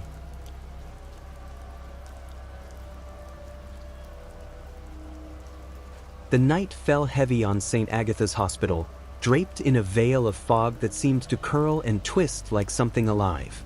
Inside, the fluorescent lights flickered, casting erratic shadows that made the corridors appear twisted, as if the building itself were holding its breath. Nurse Eleanor Langford walked down the hallway, the thin heels of her shoes clicking in time with the steady beat of her heart.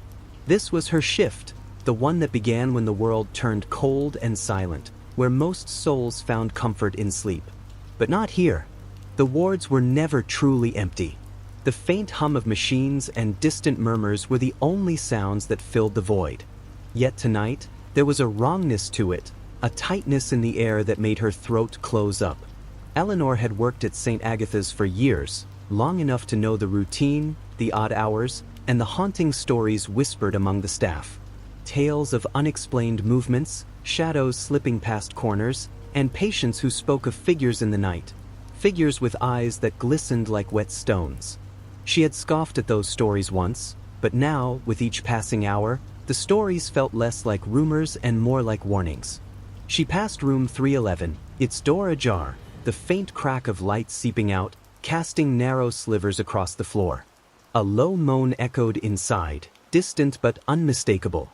Eleanor hesitated, breath caught in her chest.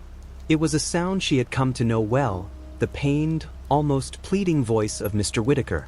The man had been a patient for over a month now, suffering from a condition no doctor dared name. His pale, cracked lips whispered secrets too horrifying to share, and every night he would beg to be let out, to be freed from something that gripped him tighter than any disease.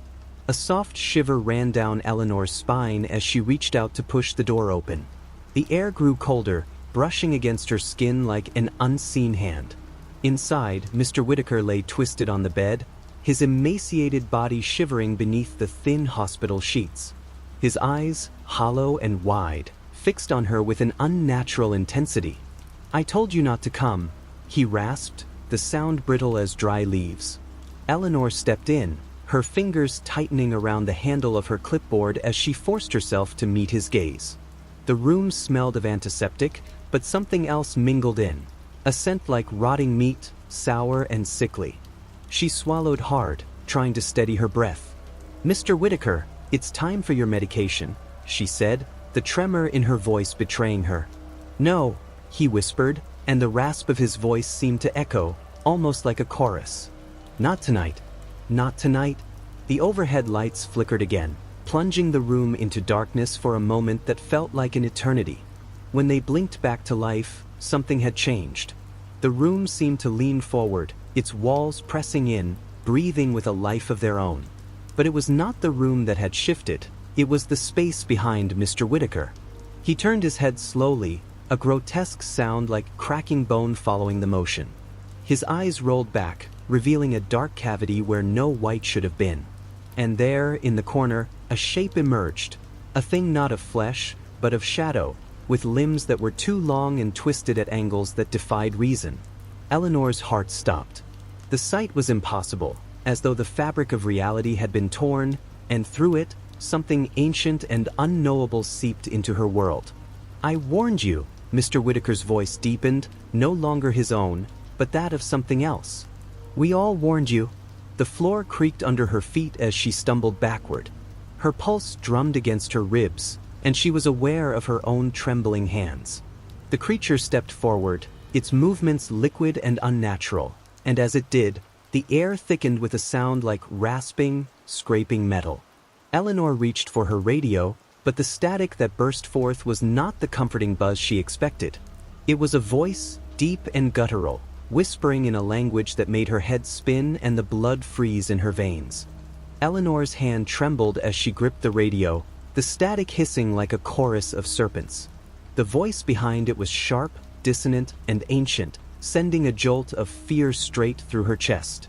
She dropped it in her panic, the device clattering to the floor and releasing a spray of sparks that danced like fireflies in the dim light. The creature advanced, its limbs folding and twisting in ways that should have been impossible. Its torso was thin, almost skeletal, but wrapped in layers of shadow that shifted and pulsed, revealing glimpses of something like sinew and bone beneath. Eleanor's mind screamed at her to flee, but her legs felt as though they were cast in concrete, rooted to the floor by a force far stronger than her own terror. The hallway outside seemed to echo her dread, but the sounds that seeped in were not the usual hum of machinery or distant footsteps. Instead, they were guttural, wet sounds, the thud of something large and heavy dragging itself toward her. "Don't," Mr. Whitaker said, a voice torn between his own rasp and the deeper, sinister undertone that had emerged from his mouth. His eyes, once filled with confusion and pleading, now glistened with the kind of knowledge that made the mind crack. It knows. The creature's face, if it could be called that, was an ever-shifting blur of darkness, dotted with eyes that blinked and wept black tears. One of them locked with Eleanor's, and in that instant, she felt the world shift. Her thoughts splintered, and a cold, ancient voice whispered within her mind, an invitation to madness. "You will join us," it said, a promise that tasted of rot and decay. Her pulse quickened as the room darkened further, the walls now pressing in like the fingers of a malevolent hand. The air was rank with a tang of something metallic, and her vision blurred with a surreal, crimson haze. Eleanor could feel the thin membrane between sanity and insanity straining, as if it were about to snap. "No," she whispered, but the sound was drowned out by the echoing shriek of the creature. It lunged forward, its limbs slithering across the floor, and Eleanor stumbled backward, her vision spinning. A sudden thud rattled the room as a figure appeared in the doorway. A figure in a lab coat, face obscured by the shadows but moving with a sure, deliberate stride. It was Dr. Monroe, the night supervisor who had been an enigma since the day Eleanor first walked into St. Agatha's. His eyes, dark and hollow, met hers, and for the briefest moment, she thought she saw a glimmer of recognition. But it was gone in an instant, replaced by something else. "Get out," he rasped, though his voice was not entirely his own. Before she could move, the creature's sinewy arm shot out, knocking her to the ground. The cold bite of the linoleum floor burned against her cheek as the creature loomed over her, its form more solid now, a mixture of shadow and grotesque flesh. The foul stench was suffocating, and Eleanor could taste the sourness on her tongue as she tried to scream, but her voice was choked off by terror. Dr. Monroe moved forward, but he was no longer himself. His eyes, wide and glazed, held the dark, unknowable depth of a mind broken by something far worse than death. His mouth opened, but instead of words, a guttural growl escaped him, and from the depths of his throat came a shadow that reached out to Eleanor, tendrils writhing like hungry serpents. Eleanor's vision dimmed as her head spun, and the shadow coiled around her, cold and seeping into her very bones. The creature's eyes met hers again, and in that moment, she felt the boundaries of her sanity dissolve, replaced by a terror so profound, it became a part of her. The creature's whisper pierced her consciousness, each word like a shard of ice in her soul. "You cannot run from what you are." The world around Eleanor seemed to tilt, the walls of room 311 warping and folding in on themselves as though they were made of paper. The shadow that had erupted from Dr. Monroe's throat slithered over her, its edges writhing like hungry worms. It reached for her neck, tightening around it with a cold, constricting force. Her vision tunneled, and she clawed at the air, fighting for breath as her hands scraped against the icy, slick surface of the creature. Through the growing haze, she heard Mr. Whitaker's voice again, softer now, almost gentle. "It's too late," he said, but it was the voice of someone who had already surrendered, a voice that spoke of acceptance and despair. "We're already part of it." The shadow pulsed, taking on a darker, deeper hue. In its depths, Eleanor could see glimpses of things that were not meant to be seen, eyes like black holes, mouths agape in silent agony, limbs twisted in grotesque, unholy contortions. They reached out for her, calling her name in a cacophony of whispers that made her ears ring. Her heartbeat pounded in her chest, a deafening thrum that threatened to crush her ribcage. She kicked and screamed, but the shadow held her fast, drawing her deeper into its grasp. The room seemed to fold in on itself with each beat, the fluorescent lights flickering wildly, as if struggling to stay alive in the growing dark. The stench of rot and decay was suffocating, but now there was something else, a deep, sickly sweetness that made her stomach turn. It was the smell of something old, something that had been buried and left to fester in the damp earth for centuries. And yet, it was alive, moving with a rhythm that pulsed like a heartbeat. Dr. Monroe's body stood rigid, eyes blank and unmoving, as though he were being controlled from within. A thin line of black liquid dripped from his mouth, pooling at his feet and spreading outward in concentric circles. The shadow that had spilled from him seemed to resonate with that liquid, drawing strength from it as if it were a lifeblood. The voice in Eleanor's mind grew louder, gnawing at her consciousness with words that defied human understanding. They were ancient, echoing in a language lost to time, filled with a weight that pressed against her sanity like a vice. She could feel the chill of it seeping through her veins, turning her blood to ice, making her limbs feel like lead. "I'm not ready," she whispered, the words slipping through her lips like a prayer, an invocation of denial. "Not ready?" came a voice from somewhere near, but it wasn't Mr. Whitaker. It was a sound like the screech of metal on metal, and when Eleanor turned her head, she saw the shadow twisting into a face, an amalgamation of every human expression twisted in agony and fear. The eyes were black and deep, and in them, she saw herself, caught and trapped like an insect in amber. "You were never meant to be," the voice rasped, and it was as if the creature had spoken the truth of all existence, a revelation that cracked her mind wide open. The walls groaned, the floor shivered, and she felt herself being pulled forward, pulled into that impossible living mass. The shadow was everywhere now, draped across the floor and climbing up her legs, cold and clammy. She was being swallowed by it, devoured by its strange, hungry embrace. The fingers that clawed at her were not her own, but something else, reaching, grasping, trying to pull her into the depths. The heartbeat in her chest slowed to a heavy, sluggish beat, as if it too was being devoured by the darkness. Eleanor gasped for breath, but no air came. Her vision blurred, the last thing she saw being the glistening, black eyes of the creature and the broken, pleading face of Mr. Whitaker. Eleanor's vision grew dim, the edges of her sight darkening into a thick, impenetrable shadow. Her body, once capable of movement and defiance, now felt as though it had been carved from stone, cold and lifeless. The pulse of the creature thrummed around her, a grotesque symphony that echoed the beating of her own heart, a heartbeat that was now erratic, desperate. The room had become a cavern of endless night, where time ceased to exist and the weight of silence pressed down with the force of a mountain. A low, guttural hiss erupted from the shadow, reverberating through her very bones. It was the sound of an ancient thing, something that had slumbered beneath the earth for eons, waiting for a crack to open and let it loose. Eleanor's breath caught in her throat, an iron grip of terror squeezing her from the inside out. She felt her sanity unraveling, thread by thread, as the creature's presence invaded every inch of her mind, every crevice of her soul.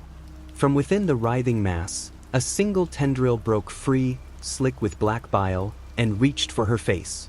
It was thin, sinuous, and impossibly fast, coiling around her jaw and pulling her toward the source of that unearthly, droning hum. Eleanor's scream echoed, thin and brittle, against the walls of the suffocating darkness. The smell of rot intensified, mingling with the putrid sweetness that clawed at her senses. She felt a choking wave of nausea rising in her throat. "Help me," she rasped, but the plea fell silent as the room grew colder, if that were possible. The temperature plummeted, and a sudden frost curled around the edges of the walls and floor, a creeping ice that sapped the last warmth from the air. The shadow quivered, its surface now a mirror that reflected a fractured version of her own terrified eyes. The tendril pulled tighter, and she felt the bite of its grasp on her skin, leaving imprints like bruises in its wake. The drumming in her ears grew louder, merging with the frantic pounding of her heart, a chorus of dread that drowned out all other thought. Her skin felt clammy, prickled with cold sweat, and she trembled as the shadow moved closer, revealing hints of other, darker shapes within it. Faces, mouths agape in agony, fingers reaching out, pleading for release. She glanced at Mr. Whitaker, whose eyes were wide, pupils dilated with the horror of recognition. The black fluid that dripped from his mouth pooled around his feet, spreading like a living thing. It crept toward her, dragging the scent of decay and ruin, and she realized, with a sickening jolt, that the floor beneath her had begun to crack and splinter, splitting open to reveal a void that pulsed with a rhythmic, pulsing light, something that moved and shifted just beneath the surface, like a second heartbeat. "No, no, no," Eleanor whispered, her voice a broken chant that did nothing to soothe the panic clawing at her throat. Her limbs were frozen, her vision clouded, but she could still feel the presence of the creature pressing against her mind, each tendril a lifeline to a maddening, unknowable consciousness.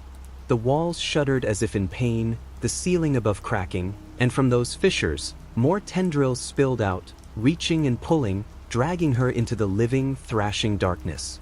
The floor beneath her crumbled, and she felt herself slipping, falling, drawn by the whisper of darkness and the ceaseless pulse that had become the measure of her existence. The tendrils tightened their grip, and for a moment all was still, an awful, suffocating silence that stretched and pressed, waiting. Then, the creature's face appeared in front of her, an abomination of shifting shadows and twisted flesh. Eyes within eyes, mouths within mouths, each revealing a landscape of pain, despair, and ancient, unspeakable knowledge. Its voice slithered into her mind, seeping through her defenses and shattering whatever semblance of composure she had left. "Join us," it whispered, and the very fabric of reality seemed to bend with the weight of its command. The cold seeped deeper, and Eleanor felt the final threads of her mind snap, leaving only the raw, unfiltered essence of her terror. Eleanor's mind splintered, the last vestiges of her sanity breaking apart like dry glass. The shadow that had surrounded her now coalesced into a single, monstrous form, a grotesque figure made of darkness and memory, its limbs writhing with unnatural speed, its head tilting in a gesture of terrible curiosity. The room shrieked as if the walls themselves were in agony, the fluorescent lights shattering, and the cold intensified to an unbearable point, pricking her skin like 1,000 needles. The tendrils constricted around her, pulling tighter, cutting off her breath. She struggled, her muscles quivering as though each nerve was aflame. The creature's eyes, black voids of depthless malice, were fixed on her. It pulled her close, the sound of her heartbeat now a deafening roar in her ears. For a moment, the world was reduced to that single, suffocating gaze. "You have no choice," the creature murmured, its voice slicing through her mind, cold and implacable. The black liquid pooled beneath her, spreading like ink across the floor. It reached out, touching her shoes, crawling up her legs, seeking her warmth, her life. She screamed, a raw, desperate sound that seemed to reverberate off the walls, but it was met with silence, an oppressive, eternal silence that consumed the hospital room.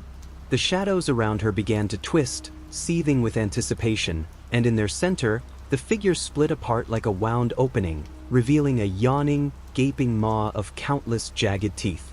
Eleanor's vision blurred as a burning sensation swept through her, and she realized, with horror, that the black liquid had reached her skin, seeping into her pores. It wasn't cold, it was fire, a hellish, consuming fire that spread from her legs to her chest, making her scream again, this time in a raw, untamed agony that left her shaking. The creature's mouth opened wider, and the whisper of its voice, a serpentine hiss, reached her ears once more. "Death is but the beginning." Suddenly, the world buckled beneath her feet. The ground cracked and split, the darkness bleeding through the crevices. Eleanor's vision cleared for a brief, horrifying moment, and she saw Dr. Monroe standing at the edge of the abyss, his eyes now a blazing white that burned with an unnatural light. The shadow within him pulsed, sending ripples across the ground that seemed to reach for her, drawing her in. "Let go," he whispered, his voice broken, as though the words had been torn from him. His expression twisted in what could have been guilt or sorrow. "You have to let go." Tears streamed down her face, mixing with the bile that rose in her throat. "No," she gasped, shuddering as the burning liquid consumed her chest, its searing tendrils inching toward her neck. She clawed at the air, her fingers brushing against the cold, sterile tiles, looking for something, anything, that might save her.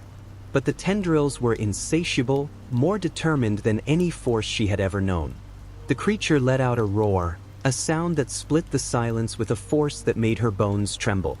The air was now filled with the screech of metal, the roar of flames, and the desperate beat of her heart.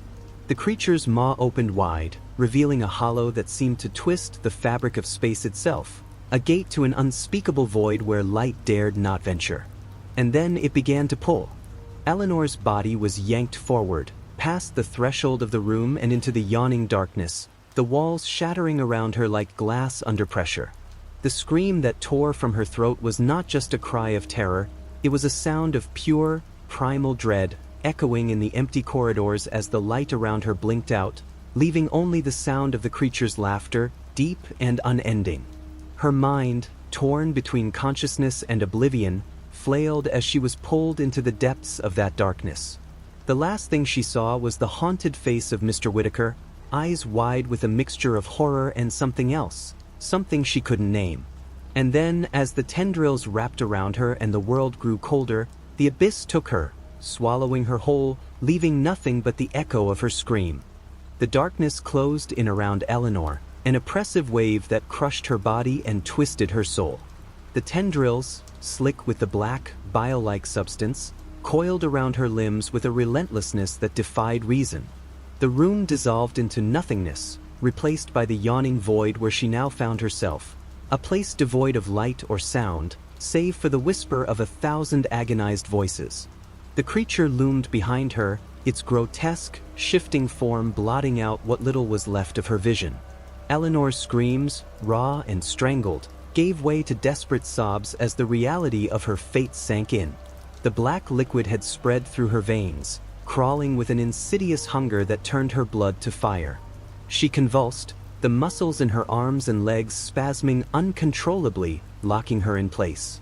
Pain roared through her, a deep, insufferable torment that tore at her very core, unraveling her flesh from the inside out.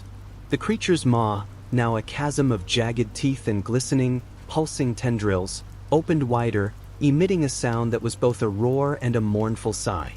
From the darkness, a sharp, metallic sting surged through her chest as one of its tendrils plunged deep into her, breaking skin, muscle, and bone. The force of it ripped into her ribs with a sickening crack that echoed in her ears. Eleanor's vision darkened, a shiver of cold spreading from her heart to her limbs. As the creature's tendrils dug deeper, her skin split open, dark ichor seeping from the wound and mixing with the blackness that encased her. The tendrils pulled and twisted, warping her body in unnatural ways, contorting her muscles as if they were pliable wax. A guttural sound rose from her throat, half a scream, half a choking gasp, as her ribs fractured under the pressure. Her chest expanded and collapsed, a gruesome parody of breathing, as blood leaked from the corner of her mouth. Her hands, trembling with the last vestiges of will, reached up to the wound in her chest, fingers slipping through the dark, viscous fluid. The pain was all-consuming, every nerve in her body screaming for release that would never come. The creature's laughter resonated, a deep, resonant sound that made the walls of the darkness shudder. The final seconds blurred together, filled with agony and the deafening chorus of her failing heart. Her vision tunneled, the edges blackening as the darkness whispered its victory. The last thing she saw before the pain consumed her entirely was the face of Dr. Monroe, his eyes wide, filled with both regret and terror. But before she could scream for him one final time, the tendrils coiled tighter, cracking her ribcage in a sickening crunch, and she felt the wet, hot spill of her own insides being forced out of her, running down her chest in a rivulet of death. And then, nothing. The room fell silent, the echoes of her last breath swallowed by the darkness, and the creature, now sated, began to retreat into the shadows, leaving only the stain of her suffering behind, a reminder that death in the presence of such malevolence was never kind, only brutal, raw, and grotesque,